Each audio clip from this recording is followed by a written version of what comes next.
Yes yes.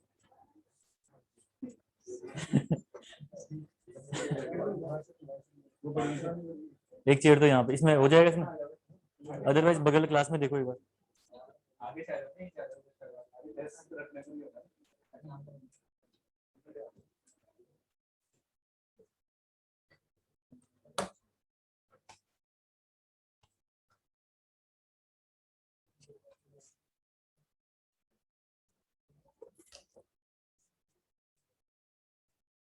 हाँ कौन है, आ रही आवाज?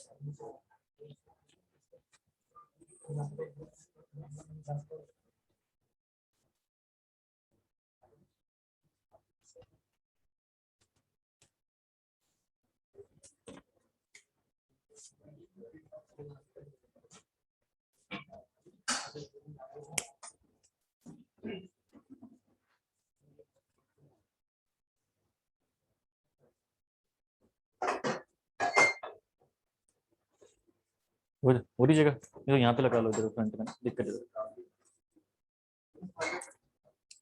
हाँ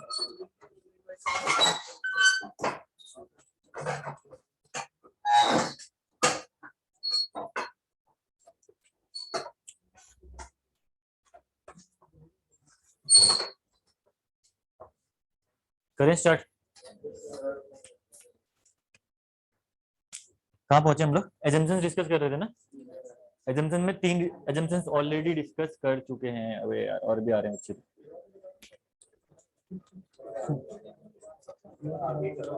एक यहाँ पड़ी है, ये तो पड़ी है यहाँ पे, वहां से भी खुला है क्या? शॉर्टकट भी यहाँ सही है।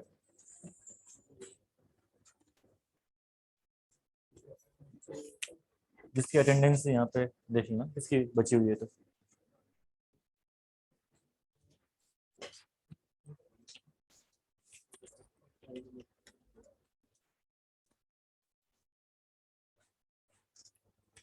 स्पेस यहाँ पे नहीं होने वाला लग रहा है कुछ दिन में।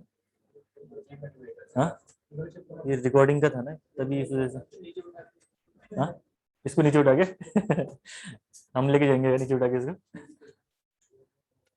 देखते हैं, अभी तो फिलहाल इनिशियल में कुछ स्टूडेंट है ना, एक दो स्टूडेंट को रिकॉर्डिंग जा रही है उसकी, जो नए स्टूडेंट है वो अगर ऑफलाइन आ गए तो उसके बाद फिर प्रॉब्लम नहीं होगी।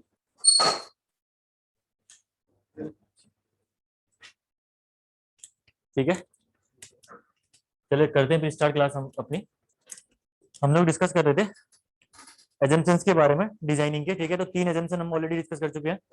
पहला आपका plane section before bending remains plane after the bending, उसका हमने कंक्लूजन भी समझा, एक्सप्लेनेशन अच्छे से देखा उसका हमने क्या होता है। ठीक है सेकंड आपने क्या पढ़ा कि जो टेंशन साइड में कंक्रीट होती है वो हम लोग क्या करते हैं, नेग्लेक्ट करके चलते हैं। टेंशन साइड में स्ट्रेसेस ओनली कौन कौन टेक करेगा, स्टील। ठीक है उसके बाद आपने अगला पढ़ा था कि जो स्ट्रेस और स्ट्रेन का डायग्राम बनेगा डब्ल्यूएसएम में वो क्या होगा, लीनियर स्ट्रेस स्ट्रेन डायग्राम बनेगा। और क्योंकि जहां पे डब्ल्यूएसएम मानता है कि वहां पे उनकी वर्किंग चल रही है, वहां तक जो स्ट्रेस और स्ट्रेन का डायग्राम बनेगा वो क्या होगा, स्ट्रेट लाइन। ठीक है ना, ये चीज हमने डिस्कस करी थी उस दिन। लास्ट एजम्पशन है इसका। ठीक है लास्ट एजम्पशन नंबर 4 है जो कि आपका मॉड्यूलर रेशियो से रिलेटेड है। The value of modular ratio m equal to, ये चीज आपको पता ही है, डायरेक्ट कोडल प्रोविजन है 3 सिग्मा CVC। ये हो गया आपका last assumption, the value of modular ratio m equal to 280 upon 3 sigma CVC। This is CVC। ठीक है ना, सिग्मा CVC, ये आपका मॉड्यूलर रेशियो का। अब देखिए मॉड्यूलर रेशियो का यूज यहाँ पे क्या है, यहाँ पे आप पहले लिख लो फिर समझाता हूँ। Used to make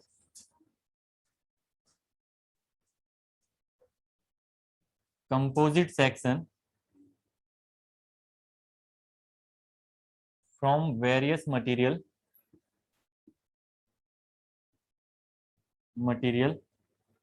member, used to make composite section from various material member। और क्रीप का इफेक्ट है यहाँ पे, again partial effect of creep is considered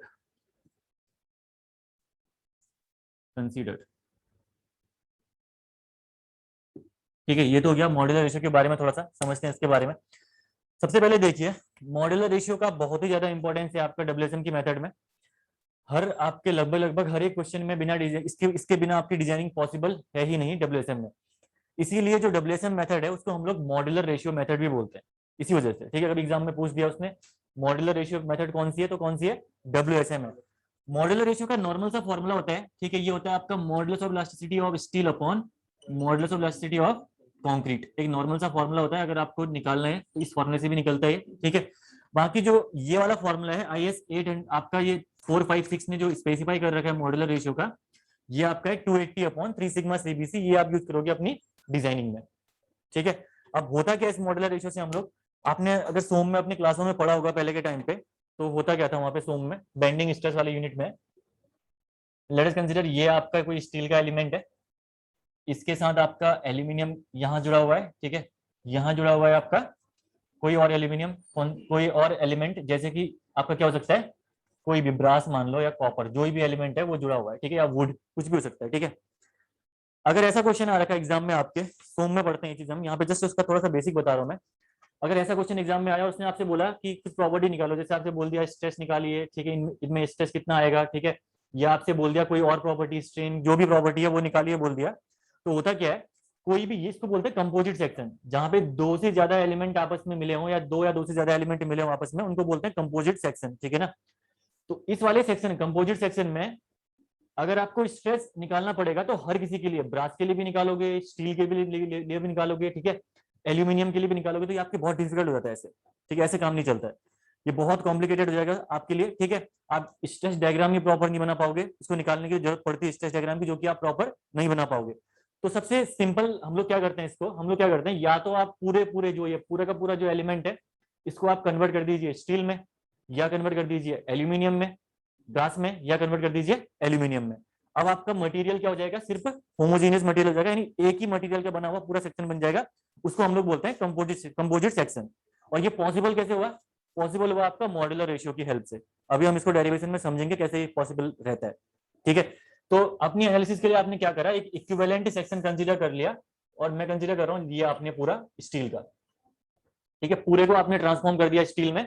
अब आप एनालिसिस इजिली कर सकते हो, एक फॉर्मूला लगाओगे तो आपका स्ट्रेस निकल जाएगा, सिमिलर वे में स्ट्रेन, जो भी प्रॉपर्टी आपको कैलकुलेट करनी है सिंपल से एक फॉर्मूले से निकल जाएगी, ठीक है। और ये सब पॉसिबिलिटी आपकी हुई मॉड्यूलर रेशियो की हेल्प से, ठीक है। कन्वर्जन में इसका यूज होता है मॉड्यूलर रेशियो का, अभी हम डिस्कस करेंगे, जस्ट मैं बता रहा हूँ बेसिक। देन उसके बाद अगला आपका जो क्रीप का इफेक्ट है, ये भी एग्जाम में पूछा गया है।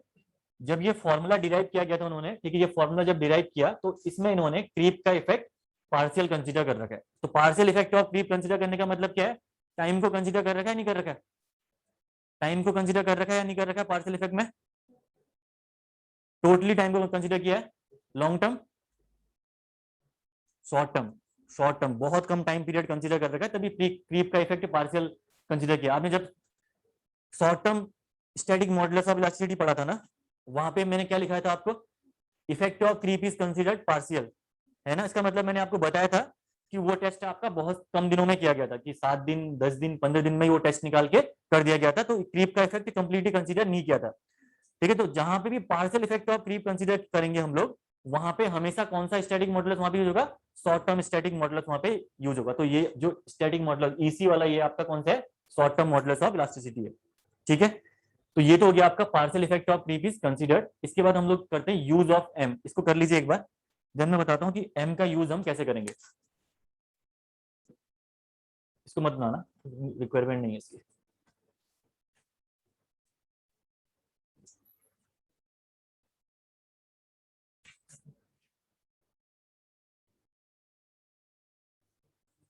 लिख दिया, ये सबने लिख दिया, यूज ऑफ एम हेडिंग डालिए, फिर मॉड्यूलर रेशियो का यूज। अब यहाँ से कॉन्सेप्ट क्लियर करते हैं, और इंपॉर्टेंट चीजें, अब जो चीजें इंपॉर्टेंट होने वाली है पूरी डब्ल्यूएसएन में, यही चीजें यूज होंगी जो आज के 2 डेरिवेशन होंगे।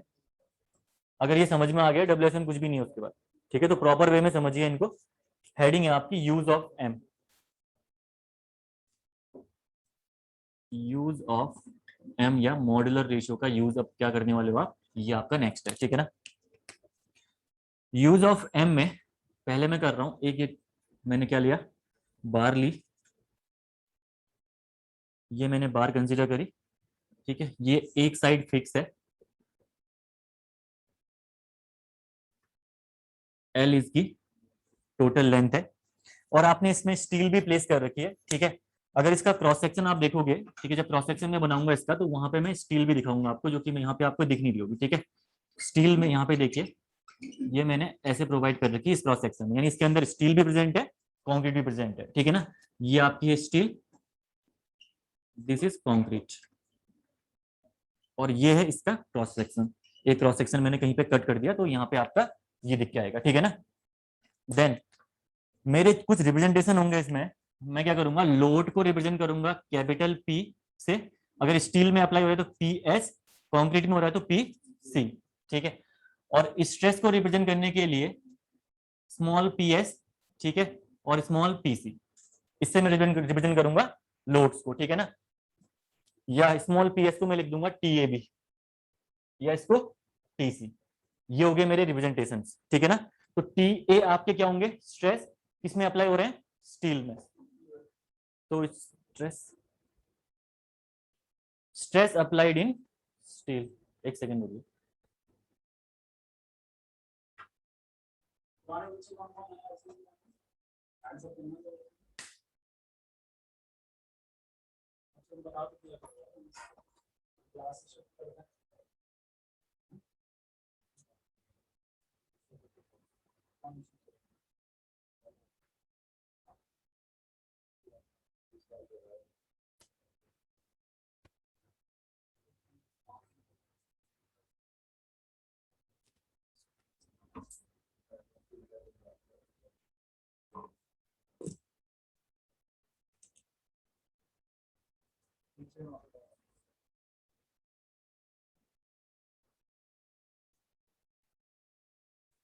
एक सेकेंड रुकिए,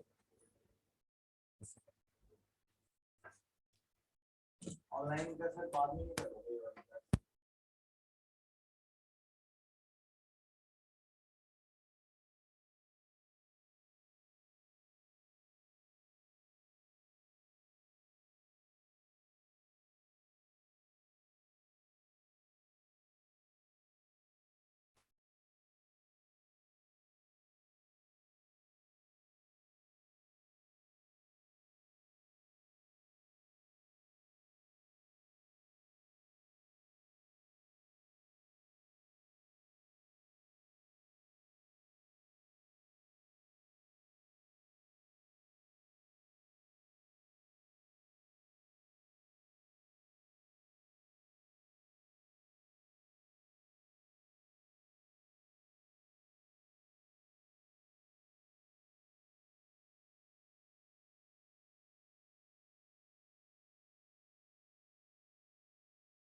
ठीक है। मॉड्यूलर रेशियो का एक फॉर्मूला लिखा रखा है, ठीक है, थोड़ा सा ना टाइम से आ जाएगा आप लोग ना, 1 5 1 10 मैंने बोलता ना आप लोगों से, क्योंकि फिर बाद में दिक्कत होगी, तो छूट गया तो फिर डेली उसको रिपीट नहीं कर सकते हैं। मॉड्यूलर रेशियो का एक फॉर्मूला लिखा रखा है, m = 280/3 सिग्मा CBC, वहां से लिखिए आप। उसके बाद मैं बता रहा हूँ मॉड्यूलर रेशियो का यूज क्या है, ठीक है, वो चीज हम डिस्कस कर रहे हैं, फॉर्मूला आप यहाँ पे से लिख लीजिए एक बार, ठीक है। मॉड्यूलर रेशियो का यूज करने के लिए देखिए मैंने क्या कर रखा है, क्रॉस सेक्शन कंसीडर कर रखा है, ये आपका डी है, ठीक है, this is B, this is B, ठीक है। यहाँ पे फिक्स है, ठीक है, ये एलिमेंट। लेट अस कंसीडर आज क्लास नहीं होने लग रहा है।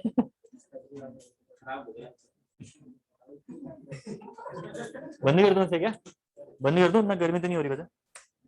अगर गर्मी होगी तो दोबारा ऑन कर दूंगा।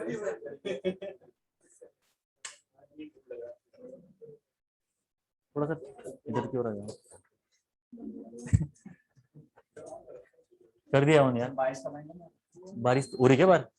हो रही है? पता ही नहीं चल रहा है।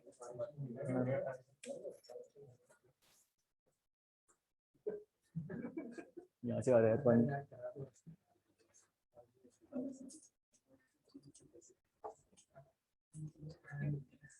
छतरी है नीचे मेरे पास, लगाओ, छतरी लगाओगे?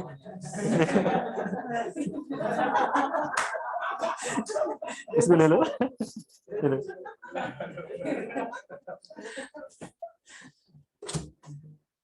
ठीक है, थोड़ा सा एडजस्ट कर लो यहाँ पे। हाँ? अच्छा, ये ऑटोमेटिक है क्या? ऑटोमेटिक नहीं है क्या? ये लो, सस्ता वाला है, लग रहा है। ठीक है, करते हैं स्टार्ट यार। देखो, मॉड्यूलर रेशियो का यूज हम लोग पढ़ रहे हैं। वहां पे हमने क्या कर रखा है, एक बार कंसीडर कर रखी है जो कि आपकी फिक्स है एक साइड से, उसका क्रॉस सेक्शन मैंने यहाँ पे ड्रॉ कर रखा है। मैंने बताया आपको कि लोड में रिप्रेजेंट करूंगा कैपिटल पी एस और कैपिटल सी से, कैपिटल पीसी से, जो कि होगा आपका load in steel, load in concrete. अगर स्ट्रेस को रिप्रेजेंट करना है तो मैं स्मॉल पी एस और स्मॉल पीसी से रिप्रेजेंट करूंगा, और यार मैं बोल सकता हूँ टीए और टीसी। ठीक है, ये चीज आप लोग ध्यान रखना, टीए और टीसी मैं बोल सकता हूँ, या टीए और सी भी बोल सकता हूँ मैं डायरेक्टली। इसको टीसी मत करिए, इसको सी करिए, सी ए कर दीजिए सीधे इसको ना, तो ये और अच्छा रहेगा। ठीक है, ये हम रिप्रेजेंटेशन आगे की ओर भी बढ़ाएंगे। तो टीए और सी ए से मैं रिप्रेजेंट कर रहा हूँ स्ट्रेचेस को। ठीक है, देन आपने क्या करा, लेट अस कंसीडर, आपने एक लोड अप्लाई किया, टेंशन फोर्स, आपने पी अप्लाई कर दिया यहाँ पे लोड। ठीक है, पी आपने जब बार में लोड अप्लाई किया तो उसके बाद इसमें आ गया कुछ डिफॉर्मेशन। ठीक है, ये आपका थोड़ा सा इलोंगेट कर गई, कितने अमाउंट से? डेल्टा एल अमाउंट से। ये एलोंगेट कर दी आपकी डेल्टा एल अमाउंट से एलोंगेट कर गई। ठीक है, देन अब होगा क्या, ये टोटल लोड आपका कौन कौन कैरी करेगा? टोटल लोड कौन कौन कैरी करेगा जरा बताना। टोटल लोड इक्वल टू क्या लिखूं मैं यहाँ पे? Total load P equal to क्या लिखूं? मैं लिख सकता हूँ load in steel plus load in concrete. ये टोटल लोड आपका स्टील और कॉन्क्रीट ही कैरी करेगी, ऑब्वियस सी बात है। Total load equal to PS plus PC। इसको आप कन्वर्ट कर दीजिए स्ट्रेसेस में, तो स्ट्रेसेस में क्या हो जाएगा? स्मॉल PS इंटू एरिया होगा ना। लोड इक्वल टू क्या होता है? Stress into area. तो मैं इसको लिख सकता हूँ PS इंटू एरिया ऑफ वॉच steel plus PC into area of concrete. मैंने सिंपल सी बात कुछ नहीं किया यहाँ पे, मैंने कर दिया load equal to stress into area. ठीक है, रिस्पेक्टिव एरिया ऑफ स्टील और कॉन्क्रीट का मैंने यहाँ पे कंसीडर कर दिया। अब एक चीज बताना, जो ये डेल्टा एल का इलोंगेशन आ रखा है, मैं मान रहा हूँ कि स्टील और कंक्रीट के बीच में बहुत ही प्रॉपर एकदम जबरदस्त बॉन्ड है। ठीक है, यानी स्टील और कंक्रीट आपकी एकदम बॉन्डेड है, वहां पे कोई भी डिफॉर्मेशन या कुछ भी नहीं हो रखा है। ठीक है, जब स्टील और कंक्रीट में प्रॉपर बॉन्ड होगा, वो आपस के साथ प्रॉपरली बॉन्डेड होंगे, तो होगा क्या, जो ये डेल्टा एल अमाउंट का इलोंगेशन आ रखा है वो आपका इक्वल होगा किसमें? स्टील एंड कंक्रीट में। यानी मैं बोल सकता हूं कि elongation in steel equal to elongation in concrete due to the proper bond between steel and concrete, है ना? कर सकता हूं ना? ठीक है, यहां पे मैं लिख रहा हूं due to proper bond between, due to proper bond between steel and concrete, steel and concrete, strain in steel and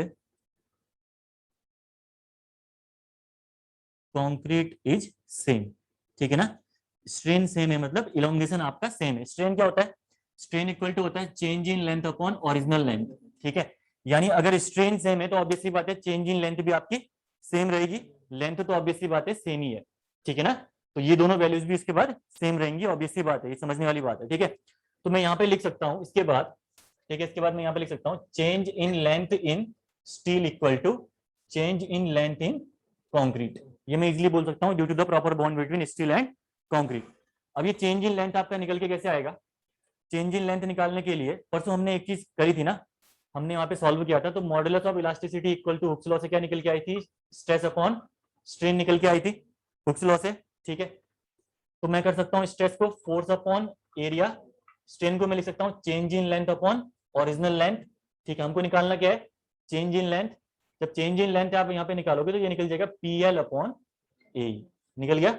यही होता है आपका टोटल डिफ्लेक्शन। अगर कहीं पे आपसे पूछ दिया कि डिफ्लेक्शन की वैल्यू बताइए किसी बार में, तो ये फॉर्मूला लगता है, चेंज इन लेंथ मतलब डिफ्लेक्शन कितना हो रखा है उसमें, ठीक है ना, इलोंगेशन कितना हो रखा है, वही तो डिफ्लेक्शन है ना।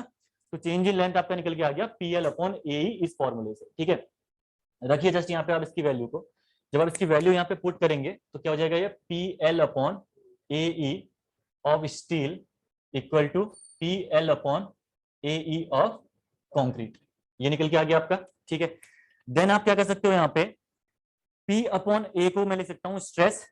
ठीक है, L सेम है, L कट जाएगा यहाँ पे, मॉडुलस ऑफ इलास्टिसिटी आपकी दोनों की अलग अलग होगी, ऑब्वियसली बात है। ठीक है, तो यहाँ पे मैं लिख सकता हूँ इसको P अपॉन A को मैं लिख सकता हूँ स्मॉल PS, लिख सकता हूँ ना मैं इसको, स्मॉल PS लिख सकता हूँ। देन उसके बाद ये लिख सकता हूँ मैं ES, ठीक है, modulus of elasticity of steel. Then again यहाँ पे P अपॉन A को मैं लिख सकता हूँ PC और E को मैं लिखूंगा EC। ठीक है, देन उसके बाद आपको क्या करना है, क्रॉस मल्टीप्लाई करिए इसका, PS upon PC equal to ES upon EC। तो ES upon EC equal to क्या बताया था मैंने अभी आपको, मॉड्यूलर रेशियो था ना, modular ratio ES upon EC, ये निकल के आ गया आपका modular ratio ES upon EC। तो यहां से देखिए small PS equal to M times of PC, हो सकता है ना ये। जब ये निकल के आ गया आपका, तो मैं कह सकता हूं यहाँ पे easily, this is the stress in steel, stress in steel, ये आपका है मॉड्यूलर रेशियो, मॉड्यूलर रेशियो, और finally this is the stress in concrete, stress in concrete आपका ये है। ठीक है, मेरे रिप्रेजेंटेशन स्मॉल PS को मैं TA भी लिख सकता हूँ, PC को मैं CA भी लिख सकता हूँ, तो मैं यहाँ पे इसको कर देता हूँ अपने रिप्रेजेंटेशन तौर पे, TA इक्वल टू, इसी से हम रिप्रेजेंट करेंगे आगे, M इंटू CA। TA क्या है, applied stress in steel, CA क्या है, अप्लाइड स्ट्रेस इन कंक्रीट। ठीक है, तो यहाँ पे देखिए आप, अगर आपको स्ट्रेस इन कंक्रीट गिवन है, आपसे डायरेक्टली पूछा कि स्ट्रेस इन स्टील निकाल के बताइए, तो आप निकाल सकते हो इजिली, मॉड्यूलर रेशियो से मल्टीप्लाई कर दोगे।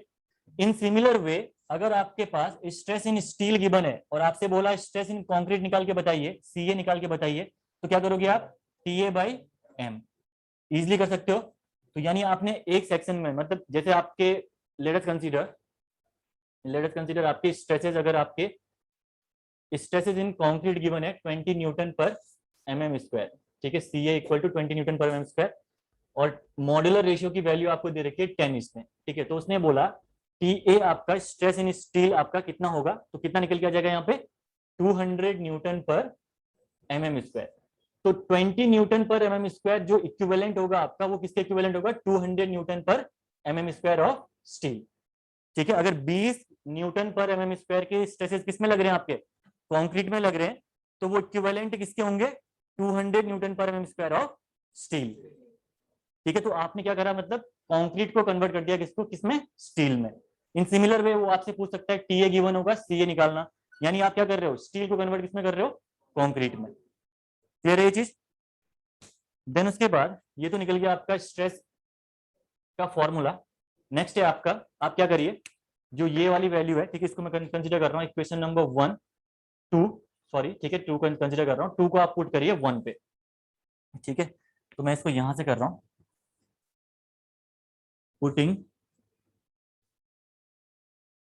2 in 1। ठीक है, 2 को 1 में पुट करेंगे जब आप, तो देखिए होगा क्या, स्मॉल PS की जगह क्या आपका MPC ना, ये आपका है M times of small PC into AS plus small PC into AC। यहाँ पे मैं क्या कर रहा हूँ, स्मॉल PC को मैं कर रहा हूँ क्या कॉमन, तो ये हो जाएगा आपका MAS plus AC, MAS plus AC। जो ये MAS प्लस AC निकल के आया, ये क्या आपका इक्विवेलेंट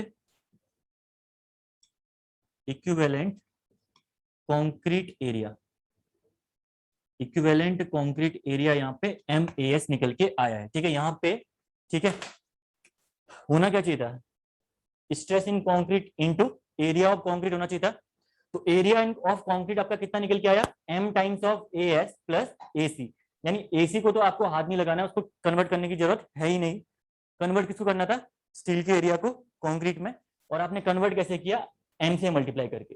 ठीक है, यानी कहीं पे भी अगर आपको एरिया ऑफ कंक्रीट गिवन है, sorry area of steel given है, आपको एरिया ऑफ कंक्रीट में कन्वर्ट करना है, तो क्या करोगे आप, directly multiply by M. Clear है? ठीक है, तो ये हो जाएगा आपका m times of A S. This is the equivalent area of concrete. ठीक है ना, यहाँ पहले स्टील का एरिया था, स्टील के एरिया को आपने m से मल्टीप्लाई किया तो किसमें कन्वर्ट हो गया, ये कंक्रीट के एरिया में। नहीं दिख रहा, नहीं दिख रहा, बॉटम पे दिख, किसी को नहीं दिख रहा तुमको?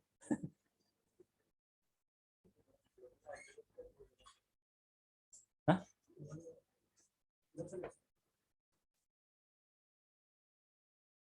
तो आगे लगा लो फिर चेयर ना, एक चेयर, एक आदमी एक फ्रंट में लगा लीजिए यहाँ पे, नहीं तो। हाँ, कौन सा नहीं दिख रहा, बॉटम का ही दिख रहा है, ऊपर का भी? ये लास्ट वाला इक्विवेलेंट कंक्रीट एरिया लिखा हुआ है, ठीक है ना, इसको कर लीजिए एक बार, फिर थोड़ा सा आगे पढ़ते हैं इसके बाद।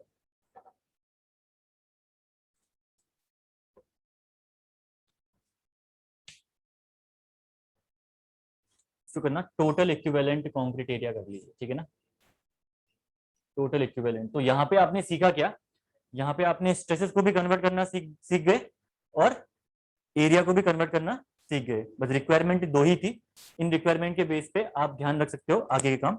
अभी कन्वर्जन में लिखवा दूंगा आपको, वो दोनों कन्वर्जन आप याद रखना, तो आपको इजी पड़ेगा उसके बाद।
लेफ्ट साइड पे मैं इरेज कर रहा हूँ, ठीक है ना।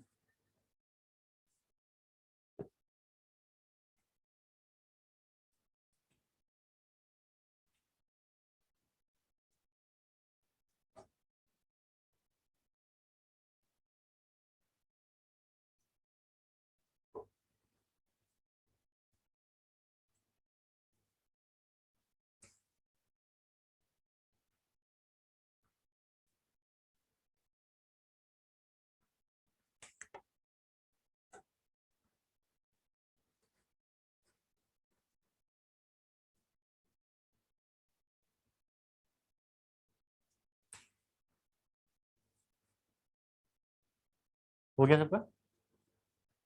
तो देखिए आपने अल्टीमेटली किया क्या, अल्टीमेटली क्या किया, आपके पास एक क्रॉस सेक्शन था, ये क्रॉस सेक्शन था एक, ठीक है। इस क्रॉस सेक्शन में आपका कंक्रीट भी प्रेजेंट थी, इसमें स्टील भी प्रेजेंट थी, और आपने इसको कन्वर्ट करके क्या कर दिया, कन्वर्ट करके जो डब्ल्यूएसएम में आप डिजाइनिंग करने वाले हो, डब्ल्यूएसएम पहले बात तो समझते हैं डब्ल्यूएसएम में इसकी रिक्वायरमेंट क्या है। स्टील और कंक्रीट अगर एक सेक्शन में है तो ऑब्वियसली बात है नॉन होमोजीनियस सेक्शन हुआ ना। होमोजीनियस सेक्शन क्या होता है, जिसमें सिर्फ और सिर्फ एक ही मटेरियल होता है, या तो स्टील ही स्टील होगा या वहाँ पे कंक्रीट ही कंक्रीट होगा। तो दोनों है क्योंकि, तो ये क्या है आपका नॉन होमोजीनियस मटेरियल है। तो डब्ल्यूएसएम क्या बोलता है कि हमें सारा जो स्टील है, स्टील को हमें कंक्रीट में कन्वर्ट करना है, ठीक है, जिससे आपका वो नॉन होमोजीनियस क्या बन गया, होमोजीनियस, और उसके बाद हमें एनालिसिस करनी है। तो इसकी रिक्वायरमेंट इसीलिए हमें वहां पे पड़ी, ठीक है। तो आपने क्या करा यहाँ पे, जो ये स्टील है, मैं स्टील को हॉलो सेक्शन में कन्वर्ट कर रहा हूँ, तो मैं समझ लेना कि यहाँ पे मैंने क्या कर दिया, इसको कॉन्क्रीट में कन्वर्ट कर दिया है, और यहाँ पे इसमें भरी हुई है कॉन्क्रीट। अभी टोटल पूरा जो एरिया हो जाएगा आपका, ये एरिया ऑफ कंक्रीट में कन्वर्ट हो गया, ये पूरा का पूरा इन दो फॉर्मूला की हेल्प से, ठीक है। तो कन्वर्जन में आपने सीखा क्या, जो इंपॉर्टेंट चीजें हैं यहाँ पे कन्वर्जन, और ये आप एक फर्स्ट अब भी ध्यान रख लेना, अदरवाइज बहुत प्रॉब्लम आएगी। कन्वर्जन में देखिए,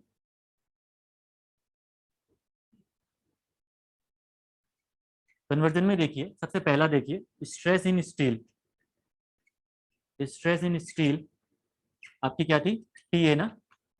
तो मैंने कन्वर्ट किया यहाँ पे, कन्वर्जन यहाँ पे लिया मैंने stress in concrete, stress in concrete, जिसको मैं बोल रहा हूँ सी ए, इक्वल टू कितना निकाला मैंने, अगर stress in steel T A है तो स्ट्रेस इन कंक्रीट कितना हो जाएगा आपका, टी ए अपॉन एम, ठीक है। ये कन्वर्जन सबसे इंपॉर्टेंट है, बहुत ही इंपॉर्टेंट, ध्यान रख लेना, ठीक है। कहीं पे भी आपको स्टील में स्ट्रेस दिए हुए हैं और आपको कंक्रीट में इक्विवेलेंट कंक्रीट में कन्वर्ट करना है, तो आप क्या करोगे, टी ए को डिवाइड बाई एम कर दोगे डायरेक्टली, ठीक है। सेकेंड है आपका एरिया ऑफ स्टील, अगर एरिया ऑफ स्टील आपकी ए एस टी है, ठीक है, तो एरिया ऑफ कंक्रीट कितनी, ए एस सी, कितना भी लिखो, ए एस टी को कन्वर्ट करके कितना हो गया, अगर एरिया ऑफ स्टील आपकी ए एस टी है तो एरिया ऑफ कंक्रीट कितना हो जाएगा, M times of A S T, ये हमने कन्वर्ट कर रखा ना यहाँ पे, M times of A S T, M times of A S T आपका एरिया ऑफ कंक्रीट हो जाएगा। ये दोनों कन्वर्जन आपको ध्यान रखने हैं, पूरी की पूरी डिजाइनिंग में वेरी वेरी इंपॉर्टेंट कन्वर्जन, इनके बिना क्वेश्चन नहीं कर पाओगे, फर्स्ट स्टेज में गलत गलत गलत जाएगा आपका क्वेश्चन, ठीक है। तो ये कन्वर्जन मैंने यहाँ पे करे हैं, दो के दो कन्वर्जन। कहीं पे भी अगर आपको एरिया ऑफ स्टील दिया हुआ है तो कंक्रीट के टर्म में आप उसको कन्वर्ट कर सकते हो, कहीं पे भी अगर आपको एरिया ऑफ स्टील या स्ट्रेस इन स्टील जो भी दिया हुआ है आप इजीली कन्वर्ट कर सकते हो इन दोनों फॉर्मुलों की हेल्प से। यहाँ तो हो गया होगा ना ये सब चीजें, तो मैं कर रहा हूँ, ठीक है।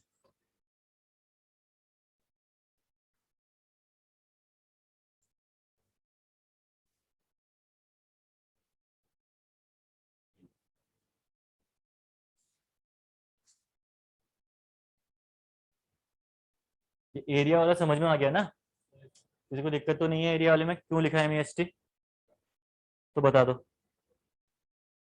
नहीं ना, क्योंकि stress in concrete into area of concrete ही आएगा, जो कि एरिया ऑफ कंक्रीट क्या आया था, m A S C plus m A S T plus A C, ठीक है ना। तो एम ए एस टी क्या है, कन्वर्टेड एरिया, ऑब्वियसली बात है, इतना समझने वाली बात है, तो कन्वर्टेड एरिया, इसीलिए आपका एरिया ऑफ कंक्रीट हो जाएगा M times of A S T. तो ये तो हो गया आपका कन्वर्जन। अब इस कन्वर्जन के बेस पे हमें एनालिसिस पढ़नी है सिंगली रेनफोर्स सेक्शन की, इस कन्वर्जन को रट लो यहाँ पे, ठीक है।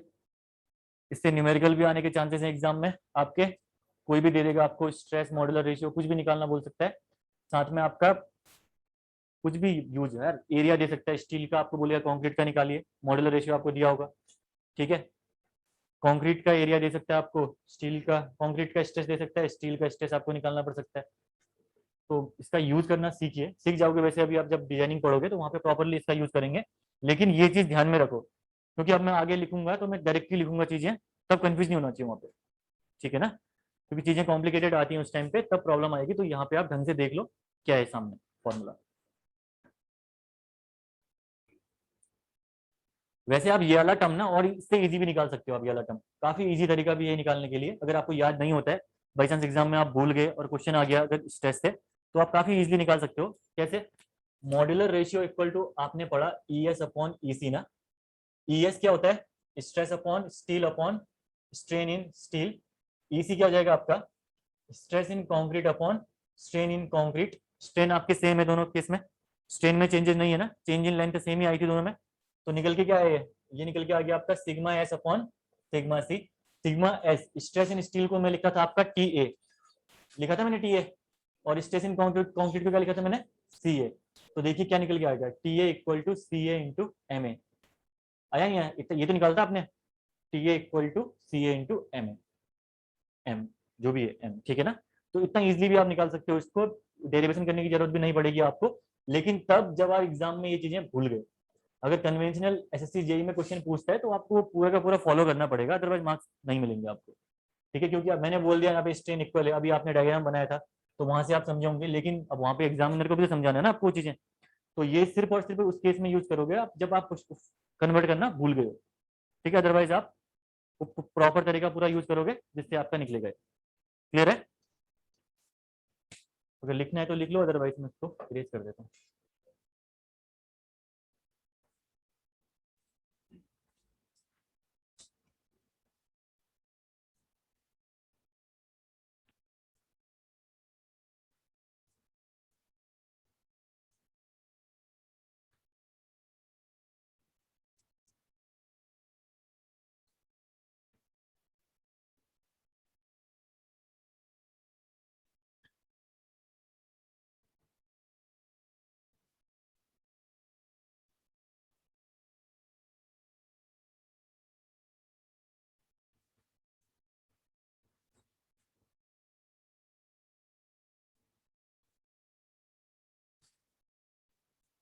एक नोट डालना है इसके ऊपर, जस्ट एक लाइन का, उसके बाद हेडिंग डालना है, ठीक है ना। एक नोट डालिए,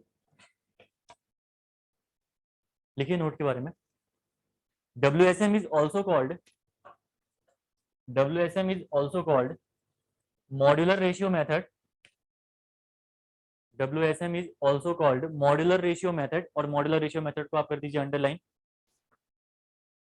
because M is very important value, because M is very important value in WSM, M is very important value in WSM। Clear है? तो ये हो गया आपका WSM के बारे में। अब पढ़ेंगे design of singly reinforced section. Pen and अपने बगल में रख लीजिए, ठीक है। सिर्फ और सिर्फ आपको देखना है, आगे समझनी पूरी की पूरी चीजें क्या चल रहा है, ठीक है ना। एक बार पूरा हो जाएगा, मैं आपको टाइम दूंगा। बेसिक कॉन्सेप्ट का जो डेवलपमेंट है वो यहीं से होने वाला है। यहाँ पे बेसिक क्लियर है, समझ लो, WSM निकाल ले जाओगे इजिली, ठीक है। अगर यहाँ कॉन्सेप्ट रह गए, प्रॉब्लम में फंसे, तो उसके बाद फिर आगे टफ पड़ेगा, क्योंकि यूज यही कॉन्सेप्ट है, थोड़ा सा इससे एडवांस हो जाते हैं, लेकिन बेसिक यही लगना है हर जगह, ठीक है ना। वो चीज हम रिलेट करके आगे देखेंगे भी। तो आप लोग अभी नोट्स मत कर बनाना, बस आप देखते रहना कि design of singly reinforced section हम लोग कैसे करने वाले हैं। वो भी हम लोग क्या करेंगे, क्रैक्ड सेक्शन, क्रैक्ड सेक्शन को डिजाइन करना है, ये आपके सिलेबस में है, अनक्रैक्ड सेक्शन आपके सिलेबस में नहीं है, ठीक है। पहली बात तो ये हो गया। सबसे पहले तो सिंगली रेनफोर्स्ड सेक्शन आपका होता क्या है? सिंगली रेनफोर्स्ड सेक्शन और डबली रेनफोर्स्ड सेक्शन, दो सेक्शन होते हैं, आपने पढ़े होंगे। सिंगली रेनफोर्स्ड सेक्शन ऐसा सेक्शन था जहां पे आपका एक साइड में रेनफोर्समेंट आपने प्रोवाइड कर रखी है सिर्फ और सिर्फ, ठीक है। और डबली रेनफोर्स्ड सेक्शन आपका वो सेक्शन होता है जहां पे आपने कॉम्प्रेशन और टेंशन दोनों साइड में क्या कर रखी है, रेनफोर्समेंट प्रोवाइड कर रखी है। क्यों प्रोवाइड कर रखी है वो हम बाद में डिस्कस करेंगे, ठीक है। दूसरा आपका है क्रैक्ड सेक्शन का। क्रैक्ड सेक्शन का मतलब क्या है, आपने जो टेंशन साइड में कंक्रीट है उसको क्रैक माना है, उसमें उसमें मान रखा है कि आपने क्रैक है। क्रैक मतलब उसकी स्ट्रेंथ कितनी है, 0 है ना। अगर टेंशन साइड की कंक्रीट में क्रैक होगा तो उसका मतलब क्या है, उसकी स्ट्रेंथ 0 है। तो यानी क्रैक सेक्शन का मतलब ही क्या है कि टेंशन साइड की जो कंक्रीट है उसको आप नेग्लेक्ट करके चल रहे हो, क्रैक सेक्शन बोल रहे हैं, ठीक है। अगर वो अनक्रैक्ड बोलता तो आप उसको भी कंसीडर करके चलते अपनी एनालिसिस में, ठीक है। लेकिन आपके जो एग्जाम सिलेबस है उसमें सिर्फ और सिर्फ क्रैक सेक्शन ही आपका सिलेबस में मेंशन है, ठीक है। देन उसके बाद अब देखिए, पहले मैं बनाता हूँ सिंगली रेनफोर्स एक बीम।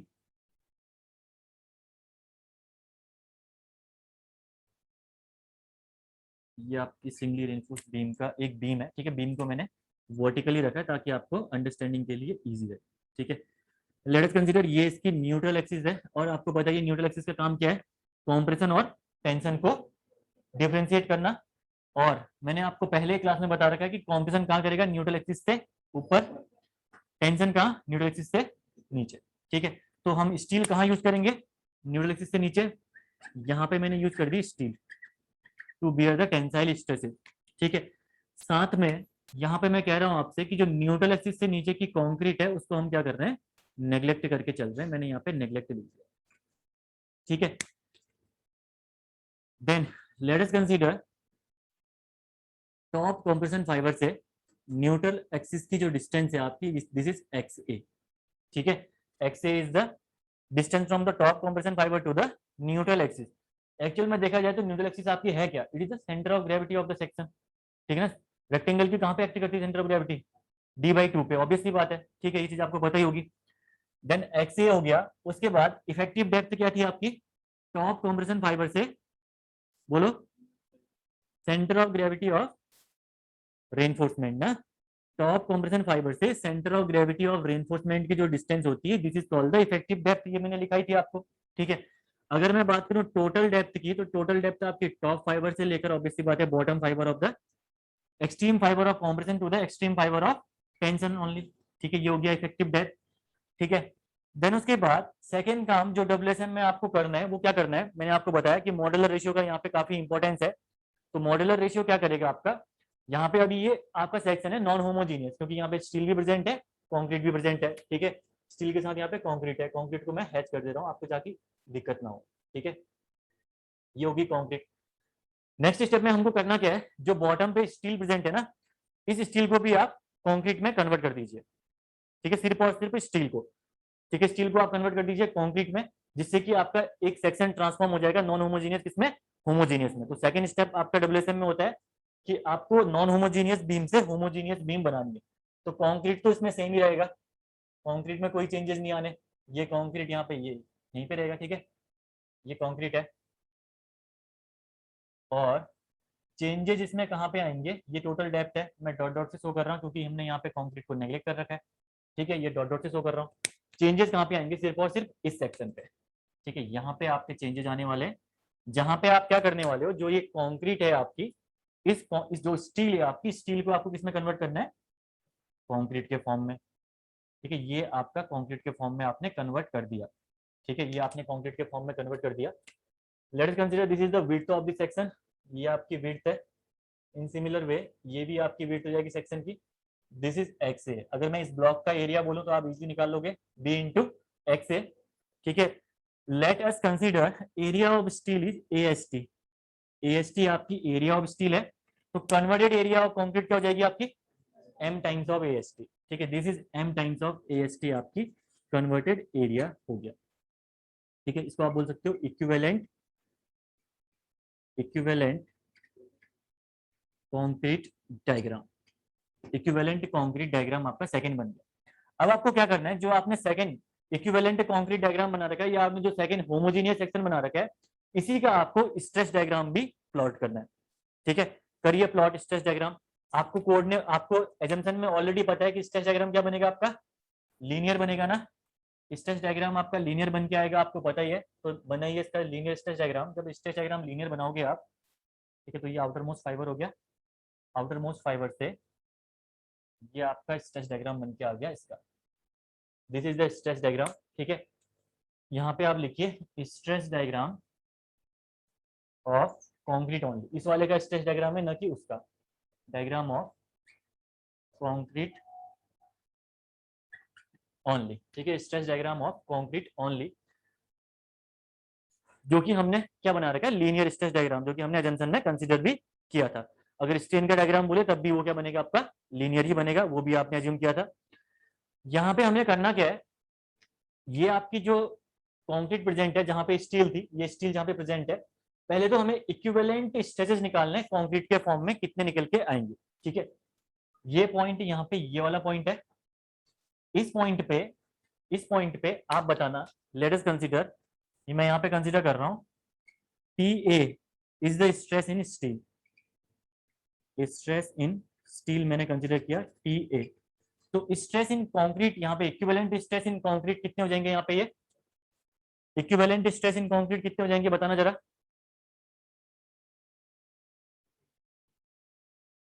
अगर मैंने TA stress in steel consider कर रखा है तो इक्विवेलेंट स्ट्रेस इन कंक्रीट कितने हो जाएंगे, C equal to TA upon M। ठीक है, C इक्वल टू यहाँ पे हो जाएंगे TA अपॉन M। तो मैं यहाँ पे लिख दे रहा हूँ stress in concrete equal to TA upon M।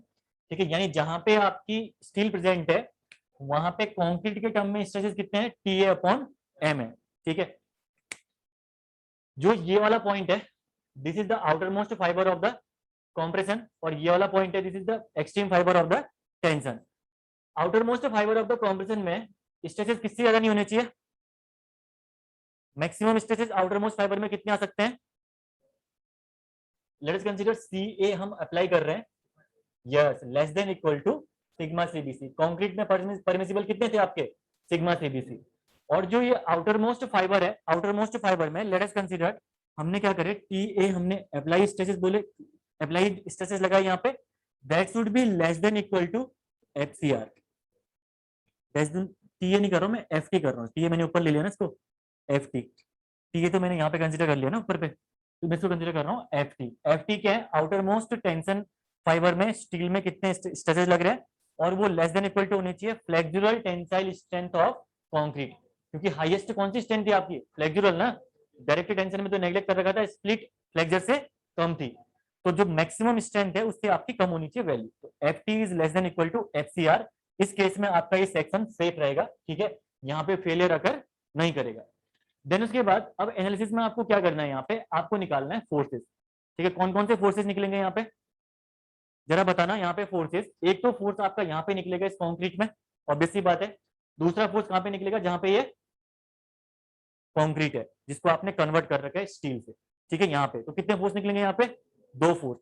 ठीक है, लेकिन हमें पता नहीं चल रहा कि लाइन ऑफ एक्शन क्या है कंक्रीट के फोर्स का और स्टील के फोर्स का। ठीक है, स्टील के फोर्स का तो आपका ऑब्वियसली बात है स्टील के सेंट्रोइड पे ही एक्ट करेगा। ठीक है, और हमने जो स्ट्रेस डायग्राम कंसीडर कर रखा है, ये स्ट्रेस डायग्राम यहाँ पे तक, ये आपका स्टील के सेंट्रोइड से ही है। ठीक है, स्टील के कहाँ से है, सेंट्रोइड से। तो जो टेंशन फोर्स यहाँ पे एक्ट करेगा वो कहाँ पे एक्ट करेगा, इसी पॉइंट पे जो आपका ये सेंट्रोइड है। ठीक है, तो यहाँ पे देखिए पहला जो आपका निकलेगा that is tensile force, tensile force T equal to, tensile force T equal to, तो यहाँ पे फॉर्मूला आपको इजीली पता है, फोर्स इक्वल टू क्या होता है, स्ट्रेस इनटू एरिया। ठीक है, फोर्स होगा आपका स्ट्रेस इनटू एरिया, एरिया। ठीक है, स्ट्रेस क्या है यहाँ पे, TA अपॉन M, यहाँ पे स्ट्रेस है। ठीक है, और एरिया क्या होगा इसका, एरिया आपका लेना है जो ये इक्विवेलेंट सेक्शन है। ठीक है, ये इक्विवेलेंट सेक्शन आपने कंसीडर कर रखा है, इसका आपने ये सेक्शन बना दिया ना, इसके बाद जो आपने 2 कन्वर्जन करे उसके बाद आप इसको भूल जाइए, यहां से आपकी कोई कैलकुलेशन नहीं करनी है आपको। आपको कैलकुलेशन कहां से करनी है, या तो इस वाले डायग्राम से या आपको इस वाले डायग्राम से कैलकुलेशन करनी है। और जो लास्ट डायग्राम है, लास्ट डायग्राम का सिर्फ और सिर्फ यूज इतना है कि वो आपको स्ट्रेस बताएगा, वो एरिया नहीं बताएगा। ठीक है, this is the stress diagram only, stress diagram of concrete only. तो एरिया ऐसा नहीं कि आप ये ट्राइंगल का एरिया लेके चलो, क्योंकि आपका सेक्शन ओरिजिनल में कैसा है, रेक्टेंगुलर है, तो जो ओरिजिनल एरिया होगा उसका क्या होगा, रेक्टेंगुलर ही होगा। ठीक है ना, तो एरिया क्या लिखूं यहाँ पे बताना जरा, एरिया क्या लिखूं, M टाइम्स ऑफ AST। ठीक है, तो stress into area, converted stress into converted area भी आप बोल सकते हो इस केस में। क्लियर है, तो ये हो गया आपका M टाइम्स ऑफ AST, और ये कितना निकल के आया, TA AST। ठीक है, एक तो फोर्स आपने कैलकुलेट कर लिया, बहुत ही इजी है, कुछ भी नहीं करना इसमें, सिंपल सी बात है। ऊपर वाला फोर्स भी काफी इजी है। अब देखिए कॉम्प्रेशन में यहाँ पे तो पता था आपको कि इसके सेंट्रोइड पे एक्ट कर रहा है, लेकिन यहाँ पे भी इस ट्राइंगल पे भी ऑब्वियसली बात है सेंट्रोइड पे ही एक्ट कर रहा होगा, लेकिन अभी हमें नहीं पता कि सेंट्रोइड है कहाँ पे। तो मैं कंसीडर कर रहा हूँ, लेट अस कंसीडर जो आपका total compressive force, total compressive force act करेगा वो यहाँ पे एक्ट करता है इस पॉइंट पे, टोटल कॉम्प्रेसिव फोर्स, ठीक है, equal to again stress into area होगा यहाँ पे, स्ट्रेस इनटू एरिया। लेकिन जरा बताना मुझे यहाँ पे स्ट्रेस देखिए, यहाँ पे मैक्सिमम है, यहाँ पे मिनिमम है, और यहाँ से वेरी कर रहा है यहाँ तक, तो कौन सा स्ट्रेस कंसीडर करोगे इस केस में, कौन सा स्ट्रेस कंसीडर करोगे, बताना जरा, कौन सा स्ट्रेस लूँ यहाँ पे मैं, मैक्सिमम वाला लूँ या मिनिमम वाला लूँ, मैक्सिमम, एवरेज, ठीक है ना, एवरेज। यहाँ पे देखिए एक तो मैक्सिमम है एक मिनिमम है कंक्रीट में ना, देखिए यहाँ पे, तो कौन सा कंसीडर करोगे, ऑब्वियस सी बात है, एक आपके लिए क्या है, दुविधा में हो ना कौन सा कंसीडर करें, तो आपको कुछ नहीं करना, यहाँ पे सीधे सीधे क्या कर दीजिए, एवरेज ले लीजिए इसका, तो यहाँ पे लिख दूंगा मैं एवरेज स्ट्रेस इनटू एरिया। तो एवरेज कैसे निकलता है, maximum plus minimum by 2, maximum कितना है आपका सी ए, सिग्मा सीबीसी मत करना, ठीक है ना, सी ए जो अप्लाई आप मैक्सिमम कर रहे हो वो सी ए है, सिग्मा सीबीसी तो उसकी कैपेसिटी है मैक्सिमम, तो ये हो जाएगा आपका सी ए प्लस यहाँ पे कितने हैं जीरो, यहाँ पे zero divided by 2 into area, again आपका यही एरिया लोगे बी इंटू एक्स ए, बी इंटू एक्स ए आपने एरिया कंसिडर कर दिया, और ये आपका निकल के आ गया सी ए, यहाँ पे मैं लिख सकता हूँ B X A C A divided by 2। तो टोटल रिजल्टेंट कॉम्प्रेसिव फोर्स भी आपने निकाल दिया, टोटल रिजल्टेंट आपने टेंसाइल फोर्स भी यहाँ पे निकाल के रख दिया है। अब आपको सिर्फ और सिर्फ क्या करना है, अपनी कैलकुलेशंस करनी है, जो भी चीजें रिक्वायरमेंट होगी यहाँ पे, ठीक है। देन उसके बाद अब ये टोटल कॉम्प्रेसिव फोर्स का देखते हैं, सेंट्रॉइड आपका कहाँ पे एक्ट करेगा, ठीक है। कॉम्प्रेसिव फोर्स आपका यहाँ पे कहाँ पे एक्ट कर रहा है, ये ट्राइंगल है ना, और ट्राइंगल कैसा है देखिए, इन्वर्टेड ट्राइंगल है, ट्राइंगल आपका है इन्वर्टेड फॉर्म में ट्राइंगल है, ठीक है, इन्वर्टेड फॉर्म में, यानी आपको यहाँ से सेंट्रॉइड बताना है, इसका यहाँ से बेस से सेंट्रॉइड बताना है यहाँ पे, ठीक है। कभी भी ध्यान रखना जो इन्वर्टेड ट्राइंगल है उसका बेस से सेंट्रॉइड आपका कितने में होता है, late us consider this X A, x A total depth है, तो कितने में होगा ये, यस एक्स ए बाई 3 पे। अगर टॉप से देखोगे तो टॉप से कितने में होगा ये, 2/3 एक्स ए, लेकिन हमें तो बेस से निकालना है ना, बेस से निकालना है, तो बेस से होगा आपका टोटल डेप्थ बाई 3 पे एक्ट करेगा ये total compressive force in case of the triangular stress diagram, ठीक है। तो मैं यहाँ पे लिख सकता हूँ, इधर पे लिख सकता हूँ मैं, this distance is X A by 3, clear है, ये तो हो गया line of action of total compressive force. Then उसके बाद एक टर्म आती है आपकी लीवर आर्म, लीवर आर्म, ठीक है ना, इंपॉर्टेंट है। लीवर आर्म क्या होती है, लीवर आर्म होती है it is the distance between the total tensile force to the total compressive force, ठीक है, या आप बोल सकते हो line of action of total tensile force to total compressive force. तो टोटल डिस्टेंस कितनी है देखना जरा, यहाँ पे यही डिस्टेंस है, यहाँ से ये डिस्टेंस है टोटल, दिस डिस्टेंस है ना, कॉम्प्रेसिव और टेंसाइल फोर्स के बीच में यही डिस्टेंस है। इसको आप इजीली निकाल सकते हो, मैथमेटिकली निकाल सकते हो आप इजीली। यहाँ देखिए स्मॉल डी आपकी यहाँ से लेकर यहाँ तक की डिस्टेंस है, टोटल डिस्टेंस है, यानी स्मॉल डी आपकी यहाँ से लेकर यहाँ तक की डिस्टेंस है। जब इसमें से एक्स ए माइनस 3 घटा दोगे तो आपका निकल जाएगी ये वाली distance, this is called the lever arm, lever arm. और लीवर आर्म आपकी हो जाएगी यहाँ पे कितनी, D minus x A by 3, और ये लीवर आर्म होती है आपकी line of action, line of action of C and T force, C and T force, ये आप लोग बोल सकते हो distance between the C force and T force is called the lever arm, clear है इतना, किसी को दिक्कत यहाँ पे तक कहीं पे, एक बार इन डायग्राम्स को बना लो, क्या पता मुझे इनको हटाने की जरूरत पड़े क्योंकि आगे जगह नहीं हो रही, बोर्ड आपका छोटा हो गया यहाँ पे।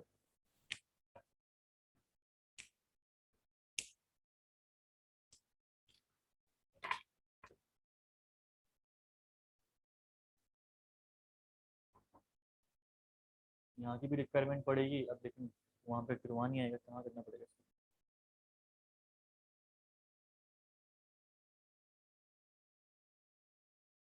कैसे निकाला समझ में आ गया ना, बेसिक सबके, एवरीवन, किसी को दिक्कत क्लास में तो बताओ।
डायग्राम अच्छे से बना लेना क्योंकि फिर हो जाएगा।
इसको मैं रिविजन करूंगा इस वाली सी से, ठीक है। अगर ये वाला टोटल कॉम्प्रेसिव फोर्स आएगा कहीं पे तो ये वाला सी होगा।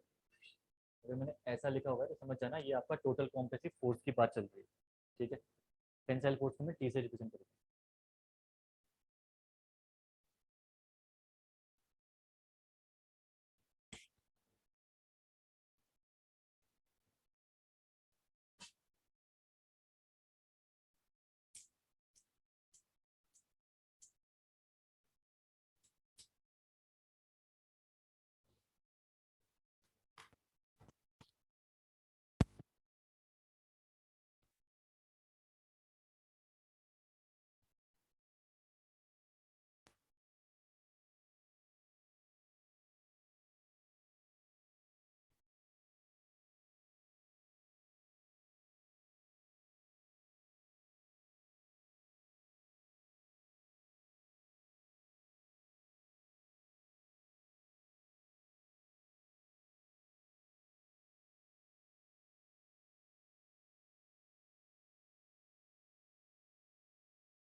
ठीक है। अब इन डायग्राम्स के बेस पे हमें क्या करना है, जो डिफरेंट डिफरेंट कैलकुलेशंस हैं डब्ल्यूएचएन की, वो हमें ड्रॉ करनी है। ठीक है, जल्दी से इसको बना लो। उसके बाद हम इसको क्या करते हैं, अपनी मेथड को आगे बढ़ाते हैं।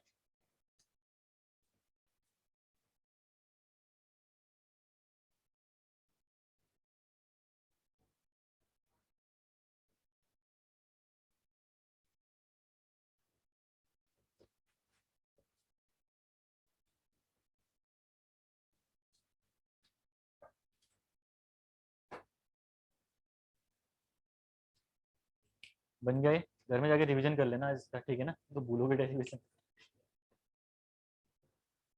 अभी तो इससे कॉम्प्लिकेटेड डब्ल्यू रेनफोर्स पढ़ोगे, अगर ये बेसिक क्लियर नहीं होगा डब्ल्यू रेनफोर्स, तो इससे बहुत ही कॉम्प्लिकेटेड है।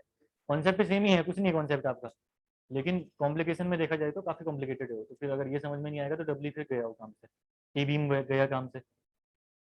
ठीक है, बढ़े आगे।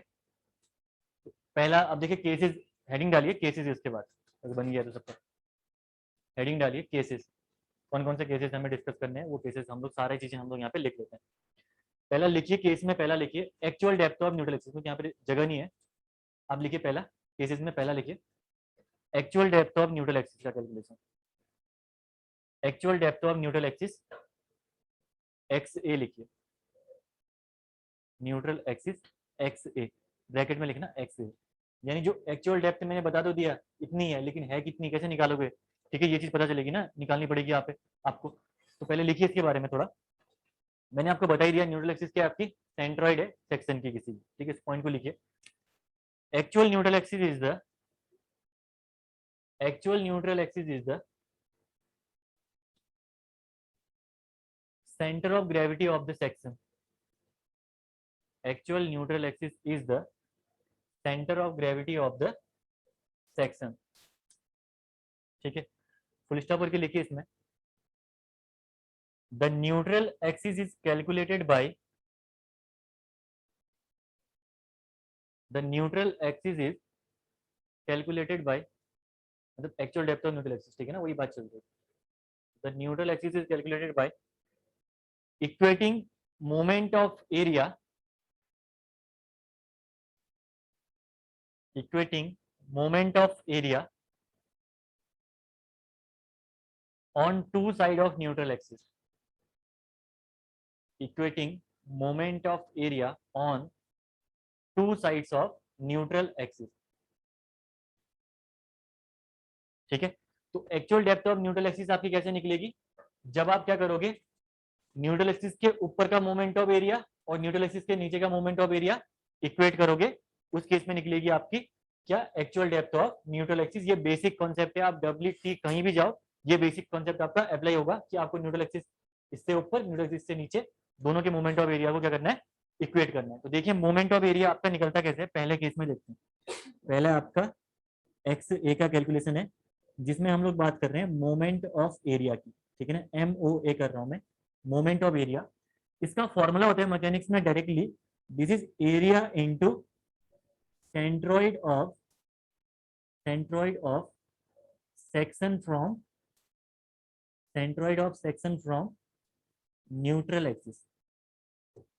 ठीक है, ये फॉर्मूले के थ्रू आप निकालोगे moment of area, direct formula है, जिसमें आप क्या करोगे, area into centroid of section from neutral axis, ठीक है ना, किसी भी सेक्शन की सेंट्रोइड से न्यूट्रल एक्सिस के बीच की डिस्टेंस। ठीक है, इस केस में देखते हैं, जब आप क्या, आपको क्या बोला इसने, इक्वेट करिए आप moment of area, moment of area को इक्वेट करना है किसके, कॉम्प्रेशन साइड के, और मोमेंट ऑफ एरिया को इक्वेट करना है आपको किसके, टेंशन साइड के। जब इसको आपको इक्वेट करना है, जब आप इसको इक्वेट करोगे तो कॉम्प्रेशन साइड में मोमेंट ऑफ एरिया निकालिए, डायग्राम ये वाला, स्ट्रेस वाले डायग्राम का एरिया कंसीडर मत करना, एक्चुअल एरिया कंसीडर करना है आपको। ठीक है, ये हो गया आपका बी इंटू एक्स ए, एरिया तो हो जाएगा आपका बी इंटू एक्स ए। सेकेंड आपको क्या करना है, यहाँ पे centroid of the section from the neutral axis. ठीक है, पहले तो इस पूरे सेक्शन का मुझे सेंट्रोइड बताइए कहाँ पे एक्ट करेगा, एक्स ए बाई टू पे, यानी रेक्टेंगल है, रेक्टेंगल का एक्ट करता है आपका डी बाई टू पे, तो ये हो जाएगा आपका एक्स ए बाई टू पे। ठीक है, आपसे पूछ रहे हैं न्यूट्रल एक्सिस से सेंट्रोइड की डिस्टेंस, ऑब्वियस सी बात है एक्स ए बाई टू, क्योंकि ये आपका X A by two equal यहाँ भी रहेगा, X A by two equal bottom पे भी रहेगा, तो आपकी डिस्टेंस कितनी हो जाएगी न्यूट्रल एक्सिस के सेंट्रोइड से, एक्स ए बाई टू, हो जाएगा आपका X A by two. Equal to moment of area of the tension side. Tension side का एरिया कितना है, m times of AST, area आपका है m times of AST into centroid of the section from the neutral axis. इसका centroid कहाँ पे है, centroid आपका ये इफेक्टिव डेप्थ आपका ऑब्वियस सी बात है टॉप से सेंट्रॉइडल डिस्टेंस ही होती है। हमें जो डिस्टेंस चाहिए यहाँ पे जिसकी बात कर रहा है ये centroid of section from neutral axis, ये बात कर रहा है इस वाली डिस्टेंस की, कर रहा नहीं कर रहा, centroid of the section from the neutral axis, यही है ना। जब आप इसको निकालोगे तो कितना हो जाएगा, d माइनस एक्स, ये हो जाएगा आपका d माइनस एक्स। तो यहाँ पे आप कर दीजिए इसको, सिंपल सी बात है, d माइनस एक्स, ऐसे आप निकाल लोगे actual depth of neutral axis को। इजी है, किसी को दिक्कत नहीं आनी चाहिए इसमें, पहला केस बन गया आपका ये, ठीक है। देन उसके बाद नेक्स्ट है आपका, नेक्स्ट देखते हैं हम यहाँ पे, मैं यहीं से कर रहा हूँ इसको, ठीक है।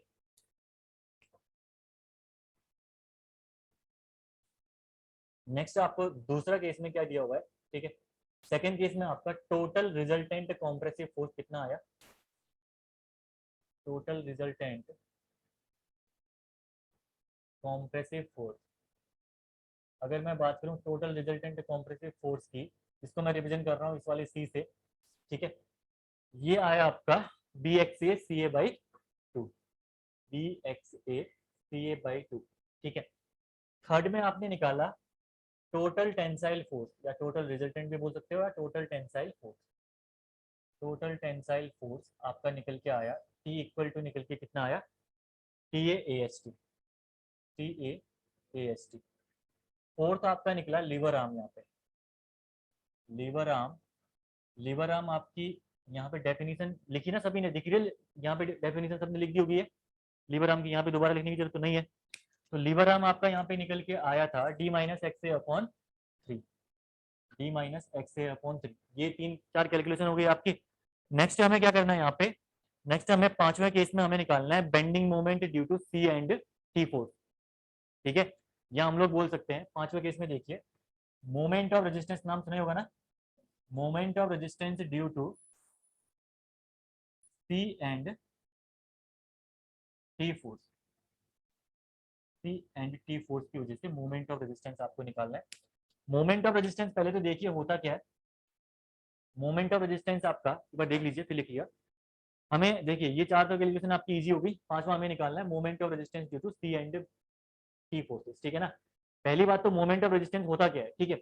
इस टी फोर्स और इस सी फोर्स की वजह से जितना मैक्सिमम मोमेंट डेवलप होगा इस बीम में, उसको हम लोग बोलते हैं moment of resistance. Beam design किसके लिए होती है, मोमेंट के लिए ना। ट्रांसवर्स जो लोडिंग लगेगी बीम में उसकी वजह से क्या होते हैं, मोमेंट जनरेट होते हैं, तो बीम हमेशा मोमेंट के लिए ही डिजाइन होती है, ठीक है। तो मोमेंट ऑफ रेजिस्टेंस क्या होता है आपका, maximum bending moment due to C and T force, इसको आप लिख दीजिए definition, maximum bending moment due to C and T forces, ये आपको निकालना है यहाँ पे मोमेंट ऑफ रेजिस्टेंस, ठीक है। मोमेंट ऑफ रेजिस्टेंस की अगर मैं बात करूं तो ऑब्वियसली बात है बेंडिंग मोमेंट ही है ये, बेंडिंग मोमेंट इक्वल टू, होता क्या है बेंडिंग मोमेंट का फॉर्मूला क्या होता है, बेंडिंग मोमेंट इक्वल टू क्या होता है, yes force into perpendicular distance, ठीक है। बेंडिंग मोमेंट इक्वल टू होता है, यहाँ पे लिख लो, फोर्स इनटू परपेंडिकुलर डिस्टेंस, ठीक है। तो फोर्स इनटू परपेंडिकुलर डिस्टेंस, अगर मैं बात करूं कॉम्प्रेशन साइड से, ठीक है, मैं लिख रहा हूं यहाँ पे bending moment from compression side या एमओआर फ्रॉम कॉम्प्रेशन साइड, एक ही बात है, ठीक है। तो यहाँ पे फोर्स कितना है, टोटल कॉम्प्रेसिव फोर्स सी फोर्स है, परपेंडिकुलर डिस्टेंस से सबसे बड़ी कौन सी है यहाँ पे, लीवर आर्म, परपेंडिकुलर डिस्टेंस सबसे बड़ी कौन सी है, लीवर आर्म। तो फोर्स इंटू परपेंडिकुलर डिस्टेंस, आपका फोर्स है आपका C force into lever arm, lever arm, ठीक है। तो बेंडिंग मोमेंट या एमओआर सी, यहाँ पे मैं लिख रहा हूँ MOR C equal to, C force कितना है, b into x A C A divided by two into lever arm हमने निकाली है d minus x a upon three, d minus x a upon three, ये आपका निकल गया कॉम्प्रेशन साइड से टोटल बेंडिंग मोमेंट, या आप बोल सकते हो मैक्सिमम बेंडिंग मोमेंट, या आप बोल सकते हो moment of resistance from the compression side. Clear है। नेक्स्ट है आपका, ऑब्वियसली बात है कॉम्प्रेशन से निकलेगा, दो फोर्सेज है तो ऑब्वियसली बात है दो मोमेंट ही निकलेंगे, है ना। टेंशन साइड से भी आपका एक मोमेंट निकलेगा, तो यहाँ पे आपका bending moment from tension side, formula same ही है, क्या होगा यहाँ पे T इंटू लीवर आर्म, है ना, T force into perpendicular distance, maximum perpendicular distance कितनी है लीवर आर्म, क्योंकि हमें मैक्सिमम निकालना है, तो ये हो जाएगा आपका T इंटू लीवर आर्म। तो T आपने निकाला है अभी कितना, टी ए एस टी ना, टी ए एस टी आपने T निकाला है, इंटू लीवर आर्म की मैं बात करूं अगर, तो ये हो जाएगा आपका D minus x a upon 3, ये निकल गया आपका bending moment from the tension side, this is the bending moment from the tension side. और सबसे बड़ी बात यह है कि जो भी bending moment from tension side निकलेगा वही bending moment from the compression side, ठीक है ना। ऑलवेज ये कंडीशन आपकी सेटिस्फाई होनी चाहिए कि कॉम्प्रेशन साइड का बेंडिंग मोमेंट इक्वल होना चाहिए टेंशन साइड के बेंडिंग मोमेंट के, ठीक है। अगर ये कंडीशन सेटिस्फाई नहीं करी तो आपकी जो बीम है वो रोटेट कर जाएगी, ठीक है ना। जितना बेंडिंग मोमेंट यहाँ से जनरेट हो रहा, यहाँ से जनरेट हो रहा, उतना ही बेंडिंग मोमेंट इसको काउंटर करने के लिए यहाँ से भी जनरेट होना चाहिए, ठीक है ना। ये हो गया आपका फिफ्थ केस।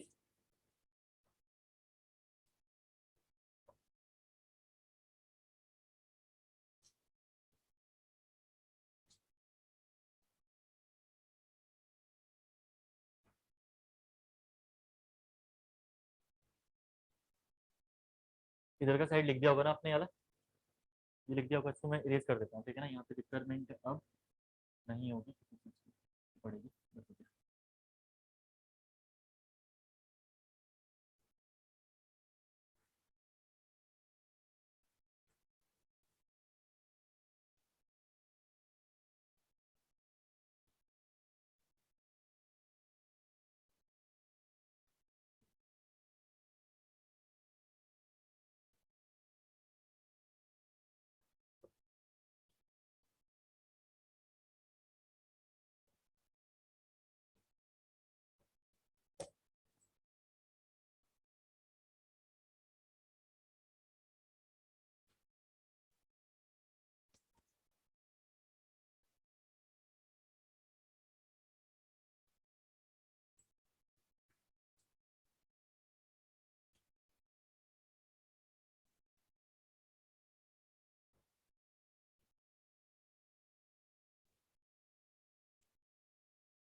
ठीक है ना, ये तो हो गया आपका मोमेंट ऑफ रेजिस्टेंस, आपने कैलकुलेट कर दिया। इसके बाद देखिए जो अगला केस है, केस नंबर कौन सा है, 6 ना 7, 6, केस नंबर 6 में देखिए। केस नंबर 6 में मैंने आपसे क्या बोला, बेंडिंग मोमेंट या मोमेंट ऑफ रेजिस्टेंस जो आप कॉम्प्रेशन से निकालोगे ये किसके इक्वल होगा, बोला bending moment equal to tension. अगर फॉर्मूले की बात करूं मैं, यहाँ पे आपका T force into lever arm, sorry क्या कर रहा हूँ मैं, C force into lever arm equal to T force into lever arm, ये आपका हो जाएगा फॉर्मूला। तो लीवर आर्म तो ऑब्वियसली बात है इक्वल ही है, तो लीवर आर्म आपकी कैंसिल हो गई, यहाँ पे आया C force equal to T force in always, ठीक है, valid for every every case, यहाँ पे देखिए इंपॉर्टेंट है, वैलिड फॉर एवरी केस, ठीक है, हर केस में आपका C force equal to T force तो होगा ही होगा, ठीक है। अब मैं आगे जाऊंगा जब डब्ल्यू में या टी में, तो वहां पे मैं directly C one equal to T one, total C equal to total T, C two equal to T two करूंगा, तो कंफ्यूज मत होना, तो कॉन्सेप्ट मैंने यहीं पे बता दिया आपको, C force equal to T force आपका हमेशा होना ही होना चाहिए, ठीक है ना। तो यहाँ पे आपका सी फोर्स इक्वल टू क्या है, B X A C A by two, T force क्या है, T A into A S T, ये कंडीशन आपकी इक्वल वाली कंडीशन यूज होगी, इससे आपका न्यूमेरिकल एग्जाम में पूछ सकता है, तो ये कंडीशन आप लिख लीजिए, ठीक है। ये तो होगी सिक्स कंडीशन, देन लास्ट आपका एक और है सेवंथ, ठीक है, जो कि आपका कहलाता है स्ट्रेस फॉर्मूला। नेक्स्ट है आपका सेवंथ का केस में आपका स्ट्रेस फॉर्मूला,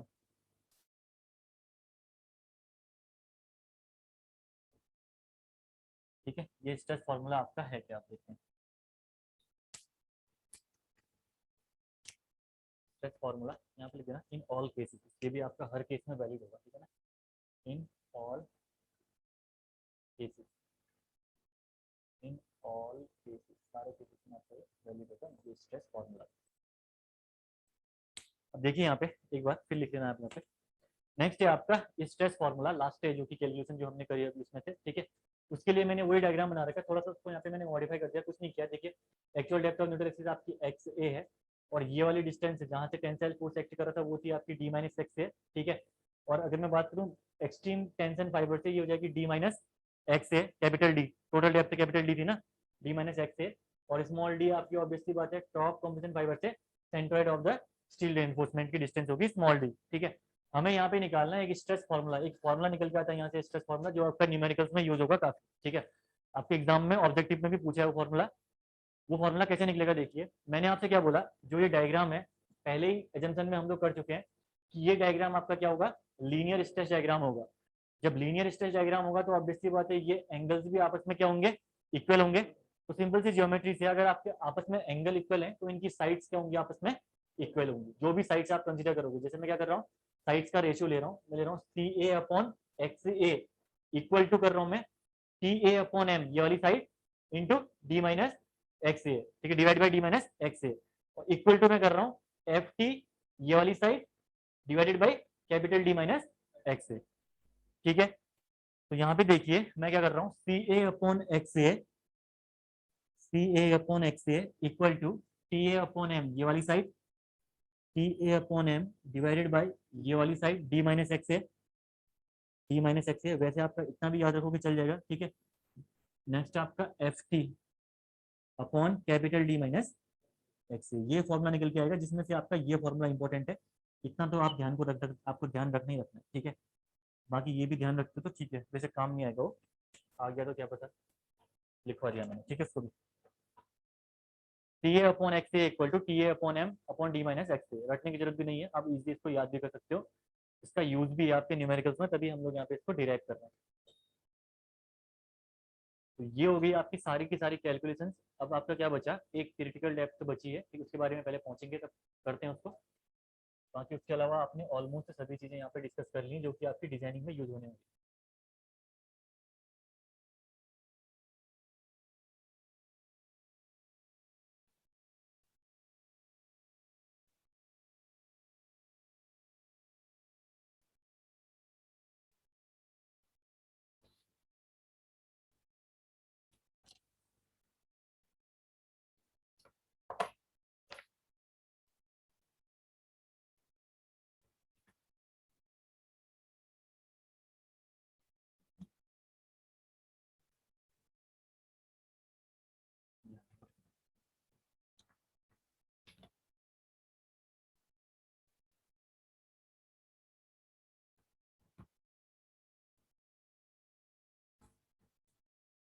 ठीक है, यहाँ तक किसी को कोई क्वेश्चन है तो पूछिए।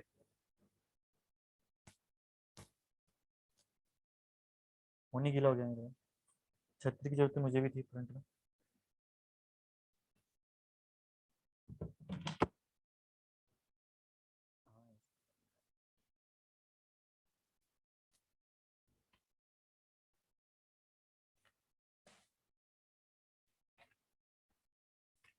पेजेस भी गीले हुए पूरे।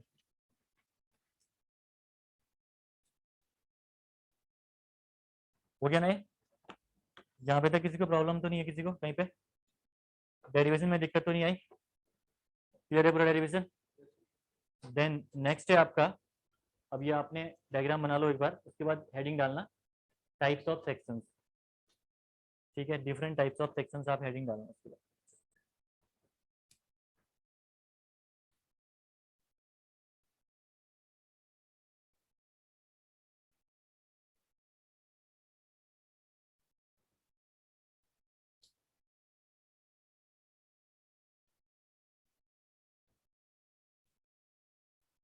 ये कॉन्सेप्ट ध्यान रखना, क्योंकि जो एग्जाम में स्ट्रेस फार्मूला आपसे पूछा था, नोटेशन अलग थे उसके, है ना। एक्स ए को उसने एन ए एन कर रखा था, पता नहीं, ठीक है। बाकी टी ए एम को भी कुछ और कर रखा होगा, सी टी कर रखा होगा, तो वहाँ पे नोटेशन अलग होते हैं। तो रट के जाओगे फॉर्मूला तो गलत हो जाएगा उसके बाद वहाँ पे। थोड़ा सा एक बार ये देखना कि कॉन्सेप्ट कैसे निकला है कोई क्वेश्चन का, तो उस हिसाब से आपको गलती नहीं होगी एग्जाम में। प्रेशर रहता है एग्जाम में कभी किसी चीज़ का ना, तो प्रेशर के चक्कर में आने वाले क्वेश्चन में थोड़ा सा भी अगर ऊपर नीचे कर दिया उसने, तो उसमें मिस्टेक्स होने के चांसेस रहते हैं। हो गया ना? ठीक है, डिफरेंट टाइप्स ऑफ सेक्शंस आप हेडिंग डालना। पहला आप सेक्शन लिखना अंडर रेनफोर्स सेक्शन हेडिंग में। कल कैलकुलेटर्स लेके आना, ठीक है ना, कल डिजाइनिंग के क्वेश्चंस करेंगे, तो कैलकुलेटर्स की रिक्वायरमेंट पड़ेगी कल। पहला आप यहाँ पे लिखोगे अंडर रेनफोर्स सेक्शन, हेडिंग डालना डिफरेंट टाइप्स ऑफ सेक्शंस, ठीक है ना, अंडर रेनफोर्स्ड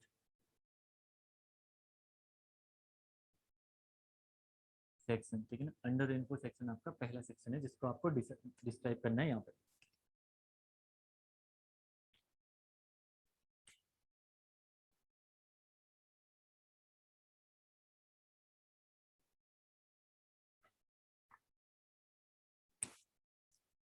यहाँ पे देखिए,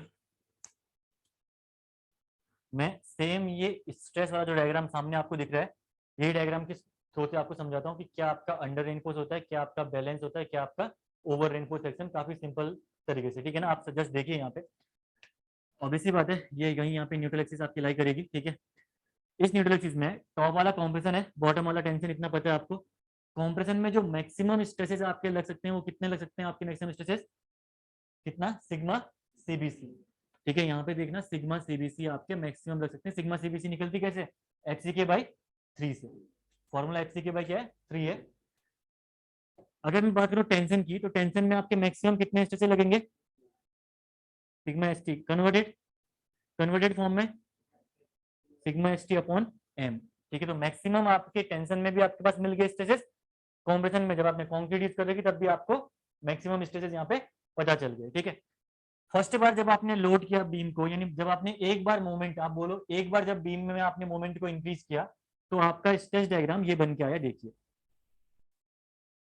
in first case stress diagram आपका कुछ ये बन के आया, ठीक है। यहाँ पे इसको मैं कंसीडर कर रहा हूँ CA1, यानी आपने अप्लाई कर रखे, मैंने पहले ही बोला ना CA क्या है, आप अप्लाई कर रहे हो, सिग्मा सीबीसी उसकी कैपेसिटी है, ठीक है, इतना ध्यान रखना।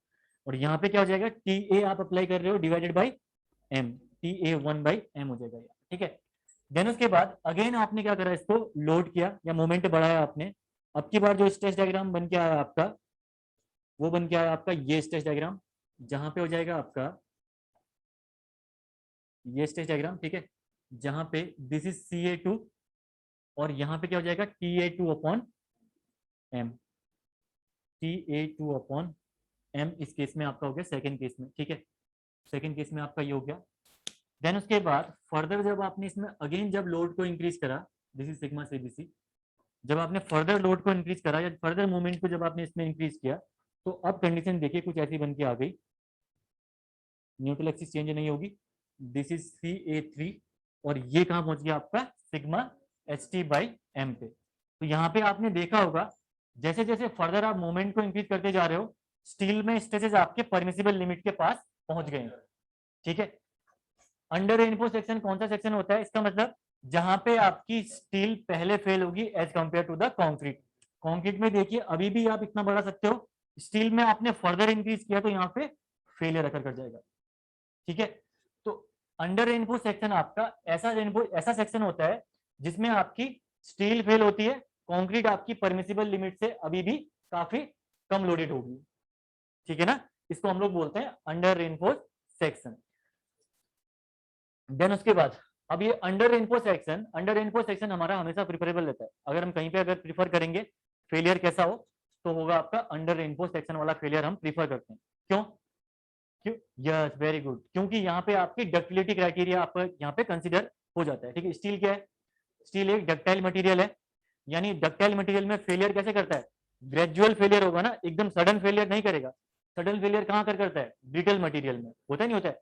तो स्टील आपकी डक्टाइल मटेरियल है, तो यहाँ पे जो फेलियर होगा वो आपका ग्रेजुअल होगा, यानी फेलियर से पहले आपको सफिशियंट वार्निंग मिल जाएगी, ठीक है। जब यहाँ पे फेलियर अगर करेगा तो आपको पहले ही पता चल जाएगा कि भाई यहाँ पे फेलियर अगर करने वाला है, इसको हट जाओ यहाँ से, रेनोवेट करवा लो स्ट्रक्चर को, ठीक है। तो due to the ductility failure जो अंडर रेनफोर्स सेक्शन है वो हम लोग क्या करते हैं, प्रीफर करते हैं अपनी डिजाइनिंग में, क्लियर है। और इसी डक्टिलिटी फेलियर की वजह से जो अंडर रेनफोर्स सेक्शन में जो फेलियर करता है आपका, इसको हम लोग बोलते हैं डक्टाइल फेलियर भी बोलते हैं यहाँ पे, ठीक है ना। इसी वजह से इसको हम लोग बोलते हैं डक्टाइल फेलियर, क्लियर है। अंडर रेनफोर्स सेक्शन के बारे में अगर मैं यहाँ पे बोलूँ तो यहाँ पे मैं क्या लिख सकता हूँ, देखिए मैं यहाँ पे लिखता हूँ c a is less than, c a is less than कर रहा हूँ सिग्मा सी बी सी, है नहीं है कंडीशन में यहाँ पे।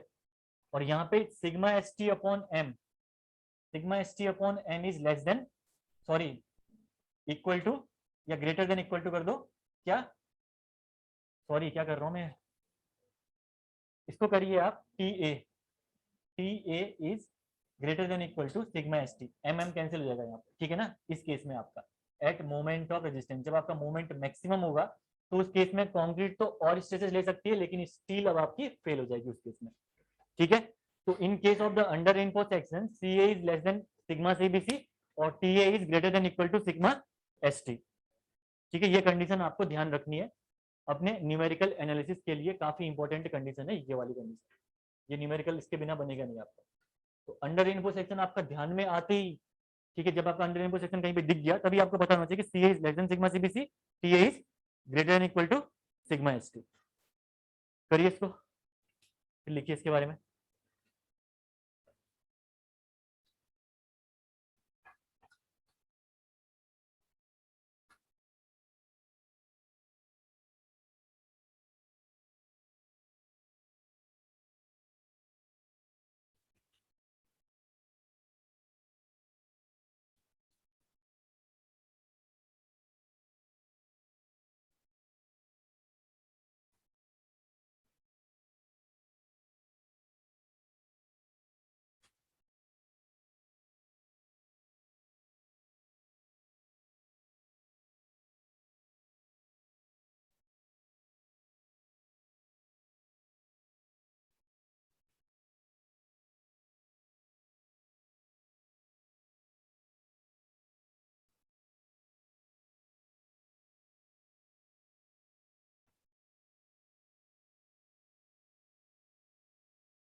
दोबारा दोबारा पढ़ पढ़ के बोर नहीं हो रहे तुम लोग?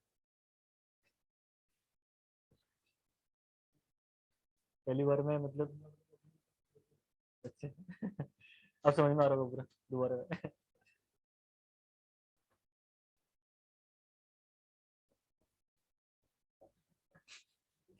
भाई का अलग ही चले रहते उसे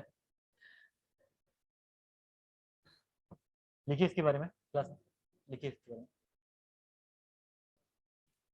इन under reinforce section, in under reinforce section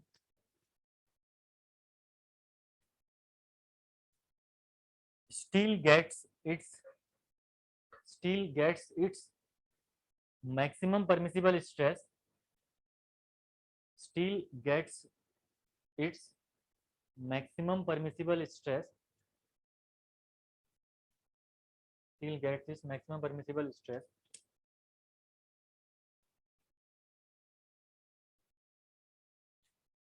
then अगला पॉइंट लिखिए इसमें,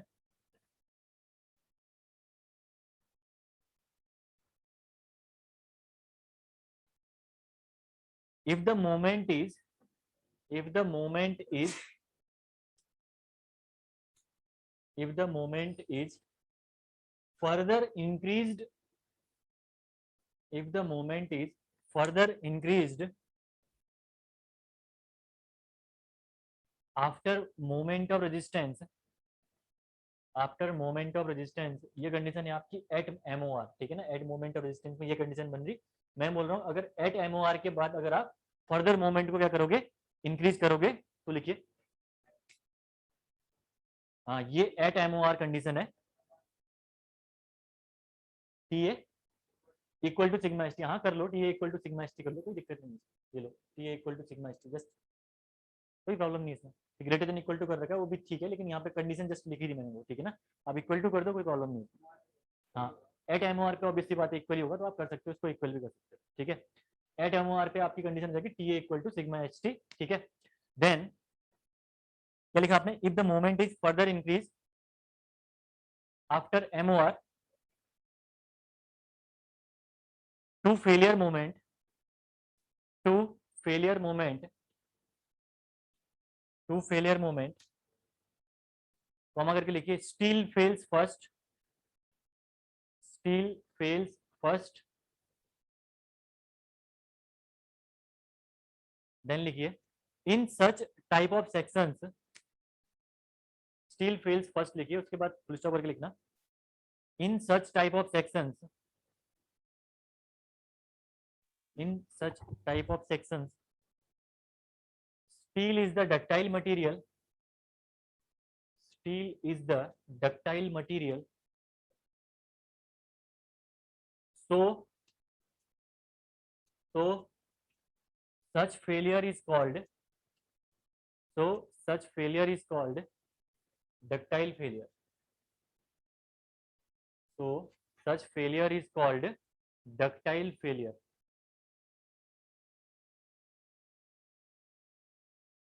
such failure is called ductile failure, ठीक है। अगला पॉइंट लिखिए इसमें, डक्टाइल फेलियर को अंडरलाइन कर लेना, under reinforced sections are, under reinforced sections are always preferred, under reinforced sections are always preferred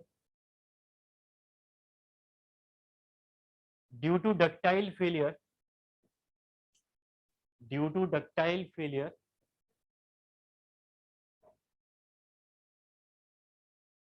due to ductile failure the material fails, the material fails gradually with sufficient warning, the material fails gradually with sufficient warning, ठीक है। ये तो हो गया आपका under reinforce section के बारे में। सेकंड टाइप का जो सेक्शन होता है आपका, this is over reinforce section, heading डालिए आप लोग, over reinforce section, over reinforced section. अब देखिए यहाँ पे कंडीशन आपकी सेम ही रहती है, जस्ट आपका जो कंडीशन आपने पहले पढ़ी थी उस कंडीशन का ये कंडीशन आपकी जस्ट उल्टी हो जाती है, ठीक है, अपोजिट कंडीशन है ये। यहाँ पे होता क्या है, अगर आप देख पा रहे होंगे तो यहाँ पे मैं बना रहा हूँ इसको, ठीक है, सिग्मा सीबीसी। यहाँ पे क्या होगा आपका,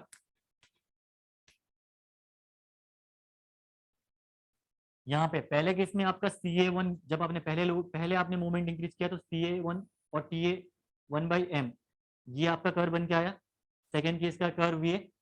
थर्ड केस में देखिए आप, यहाँ पे स्टील में TA3/m आपके क्या है, स्ट्रेसेस हैं अभी, लेकिन जो कंक्रीट में ये स्ट्रेसेस हैं आपके, ये आपके सिग्मा सीबीसी हैं, ठीक है। यानी इसमें क्या हुआ, कंक्रीट आपकी पहले मैक्सिमम लिमिट आपकी रीच करी as compare to the steel. Steel में अभी भी इतना आपका क्या है, बचा हुआ है स्ट्रेसेस, ठीक है। तो यहाँ पे मैं ले सकता हूँ at moment of resistance, at moment of resistance CA equal to sigma CBC और TA is less than sigma ST। होगा नहीं बस किसमें, मोमेंट ऑफ रेजिस्टेंस में, ठीक है ना, TA/m sigma ST upon m, mm cancel, तो TA is less than sigma ST, ठीक है। तो यहाँ पे फेल आपकी क्या हो रही, पहले कंक्रीट, वहां पे क्या होती, स्टील। याद करने का तरीका अगर देखोगे तो अंडर रेनफोर्स सेक्शन, यानी रेनफोर्समेंट आपने कम प्रोवाइड कर रखी है, तो रेनफोर्समेंट गई पहले, ठीक है ना, अंडर रेनफोर्स सेक्शन। और ओवर रेनफोर्स सेक्शन में रेनफोर्समेंट तो है आपके पास सफिशियंट, कंक्रीट कम है तो कंक्रीट गई इस केस में, ठीक है। और कंक्रीट क्या है, कंक्रीट आपका एक ब्रिटल मटेरियल है, तो जो फेलियर यहाँ पे होगा वो कौन सा फेलियर होगा, ब्रिटल फेलियर यहाँ पे होगा, ठीक है। और कभी भी अपनी डिजाइनिंग में हम लोग ब्रिटल फेलियर को क्या क्या नहीं करते हैं, कंसीडर नहीं करते हैं। WSM में तो फिर भी ओवर रेनफोर्स सेक्शन डिजाइन होता है, LSM में ओवर रेनफोर्स सेक्शन आपका कभी भी डिजाइन होता ही नहीं है, ठीक है ना, क्योंकि हम नहीं चाहते कि कभी फेलियर ऐसा हो कि आपको पता ही नहीं चले और फेलियर हो जाए, ठीक है। तो always in LSM we design the under reinforce section and balance section, ठीक है। ओवर रेनफोर्स सेक्शन हम कभी भी डिजाइन नहीं करते हैं इन case of the LSM। WSM में फिर भी डिजाइन करते हैं, लेकिन देख मतलब कोशिश करते हैं कि ये आपका ओवर रेनफोर्स सेक्शन WSM में भी अवॉइड हो, ठीक है ना, क्लियर है।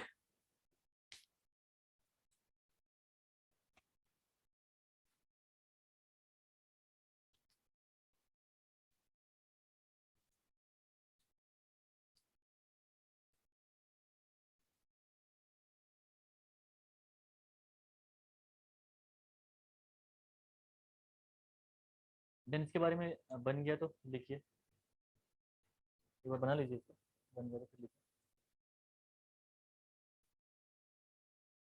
In case of over reinforced section, in case of over reinforced section, in case of over reinforced section, concrete gets its maximum permissible, concrete gets its maximum permissible, ये condition ध्यान रखना भाई, important है, concrete gets its maximum permissible stress, stress at moment of resistance, at moment of resistance। Then अगला point लिखिए इसमें, if the moment is further increased, if the moment is further increased,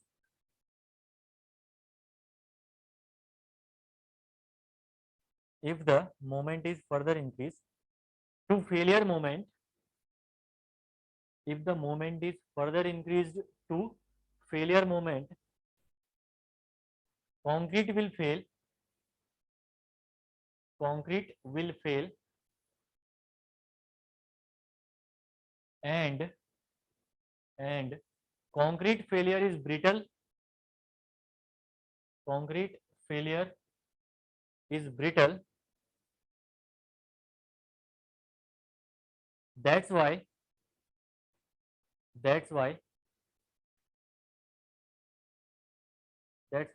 sudden failure occurs, concrete failure is brittle, that's why sudden failure occurs, ठीक है, brittle, that's why sudden failure occurs।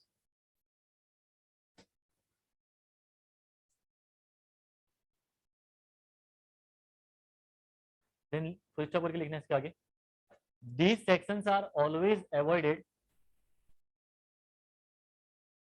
these sections are always avoided. We never design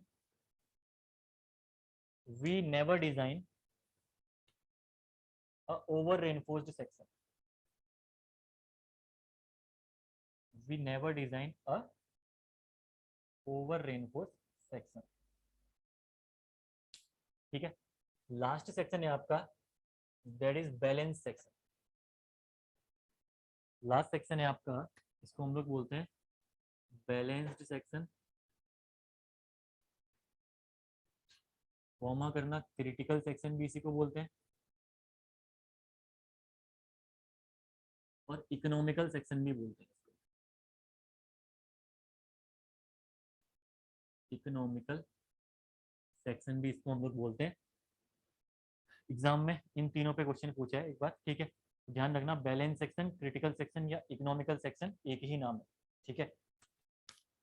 यहाँ पे देखिए, इस case में क्या होता है,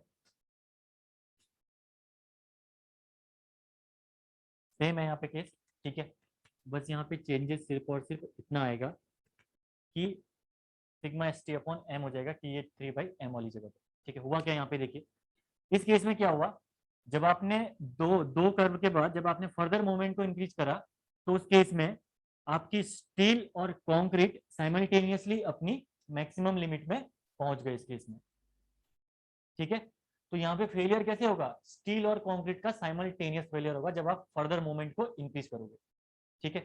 तो मैं यहाँ पे लिख सकता हूँ, at moment of resistance sigma S T equal T A equal to sigma S T, और सी ए इक्वल टू क्या हो जाएगा, सिग्मा सी बी सी, ठीक है. ये हो जाएगा एट द फेलियर कंडीशन, ठीक है. या आप बोल सकते हो एट मोमेंट ऑफ रेजिस्टेंस, ठीक है, एट मोमेंट ऑफ रेजिस्टेंस. अब देखिए, एक डेप्थ है जो कि काफी इंपॉर्टेंट है, वो डेप्थ होती है आपकी critical depth of neutral axis, ठीक है. तो critical depth of neutral axis आपकी ऐसी डेप्थ होती है जिसमें आपकी स्टील और कंक्रीट साइमल्टेनियसली अपनी मैक्सिमम लिमिट पे है. जिस डेप्थ पे मैक्सिमम लिमिट पे साइमल्टेनियसली होंगे उसको बोलते हैं क्रिटिकल डेप्थ. यानी इस वाले केस में जो एक्स ए है, this X A equal to हो जाएगा आपका एक्स सी, ठीक है. ये आपकी रीइंफोर्समेंट आपने यहाँ पे प्रोवाइड कर दी बॉटम पे, ठीक है. This is called the critical depth of critical depth of neutral axis. This is called the critical depth of neutral axis, ठीक है. तो ऐसी डेप्थ जिसमें आपकी स्टील और कंक्रीट अपनी मैक्सिमम लिमिट एक साथ अचीव करेंगे, तो उसको हम लोग बोलेंगे critical depth of neutral axis, ठीक है. फर्दर आप ना स्टील में लोड इंक्रीज कर सकते हो, ना आप कंक्रीट में लोड इंक्रीज कर सकते हो, ठीक है. बनाइए.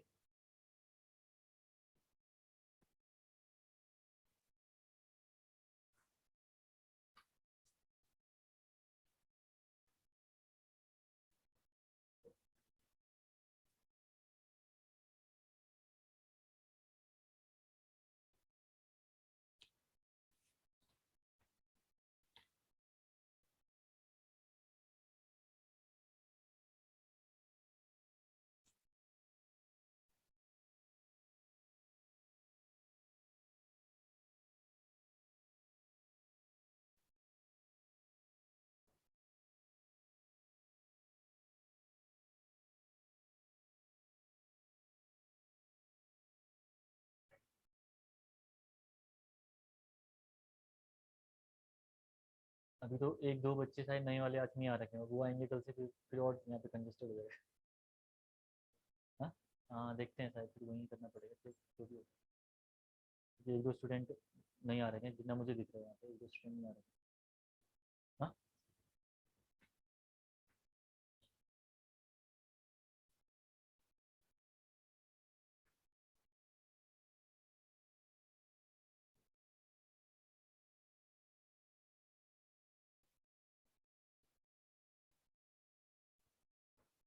ठीक है, बनाइए बनाइए.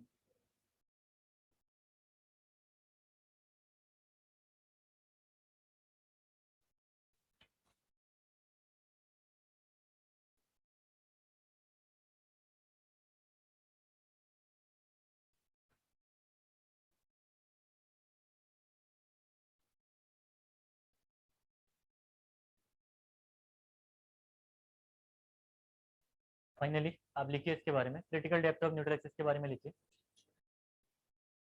Critical depth of neutral axis, critical depth of neutral axis,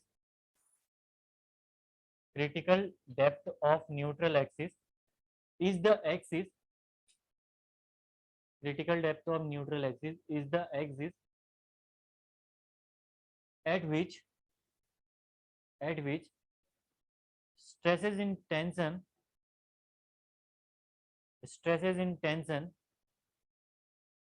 and compression, stresses in tension and compression are simultaneously in maximum limit. Stresses in tension and compression are simultaneously in maximum limit. ये हो गया आपका balance section के बारे में। और moment of resistance पे आपने लिख ही लिया होगा, वो इंपॉर्टेंट चीज है जो सामने लिखी गई है, दिस इज इंपॉर्टेंट, ठीक है ना। ये मैं क्यों इंपॉर्टेंट बोल रहा हूँ, होता क्या है, देखो एक एग्जांपल देके समझाता हूँ मैं आपको। जैसे अंडर रेनफोर्स सेक्शन था ना, अंडर रेनफोर्स सेक्शन में आपका क्या था, TA is less than sigma, sorry क्या था, CA is less than sigma CBC, steel fail हो रही थी ना, CA is less than sigma CBC और TA equal to sigma ST। ये था आपका अंडर रेनफोर्स सेक्शन। जब आप न्यूमेरिकल करोगे तो न्यूमेरिकल करते टाइम पे देखिए CA और TA, जब लास्ट वाला स्ट्रेस वाला फॉर्मूला आप देख लो, वहाँ पे CA और TA तो दो भी लगाओ, जो मैंने बोला आपको याद करना है ना, वहाँ पे अगर आप देखोगे तो अगर CA और TA आपके दो अननोन हो रहे हैं, वहाँ पे दो अननोन कैसे निकालोगे बताओ वहाँ पे आप, ठीक है। तो अगर आपका सेक्शन अंडर रेनफोर्स आता है तो अंडर रेनफोर्स में एक प्रॉपर्टी आपको पता है कि TA equal to sigma ST होती है, और सिग्मा ST आप इजिली सारे ग्रेड के लिए आप सिग्मा ST जानते हो, ठीक है। तो एक तो स्ट्रेस की वैल्यू आपको डायरेक्टली मिल गई, जिससे जैसे ही आपने पता किया कि सेक्शन आपका अंडर रेनफोर्स है, ओवर रेनफोर्स है या बैलेंस है, ठीक है ना। और दूसरा आप उसके बाद उस स्ट्रेस फॉर्मूले से निकाल सकते हो इजीली, ठीक है। तो इसकी इंपॉर्टेंस वहां पे आती है। अब जैसे बैलेंस सेक्शन है, बैलेंस सेक्शन के केस में देखिए TA equal to sigma ST, CA equal to sigma CBC। Sigma ST की सारी वैल्यूज आपको पता है, सिग्मा CBC आपका HCK/3 से निकलता है। तो आपको यहाँ पे TA और CA निकालने के लिए कुछ करना ही नहीं पड़ेगा अगर सेक्शन आपका बैलेंस है तो, ठीक है। इसीलिए आपका इंपॉर्टेंट हो जाते हैं जो आपको मैंने बताई कि TA का यूज और CA का यूज, ठीक है। तो न्यूमेरिकल में आप ऐसे यूज कर सकते हो इन चीजों का। क्लियर है सबको? इसके बाद आपका कल एक काम करना, कैलकुलेटर से लेके आना आप लोग, ठीक है, क्योंकि अभी एक टॉपिक अगर स्टार्ट करेंगे तो अभी कर नहीं पाएंगे। क्रिटिकल डेप्थ वाला कल पढ़ना है हमें, क्रिटिकल डेप्थ निकालना है, उसके बाद हमें डिजाइनिंग करनी है, ठीक है। और रिवीजन आप लोग प्रॉपर करके आइए, क्वेश्चन कल आप लोग सॉल्व करोगे क्लास में, ठीक है ना। कैलकुलेटर से लेके आना, ओके, थैंक यू।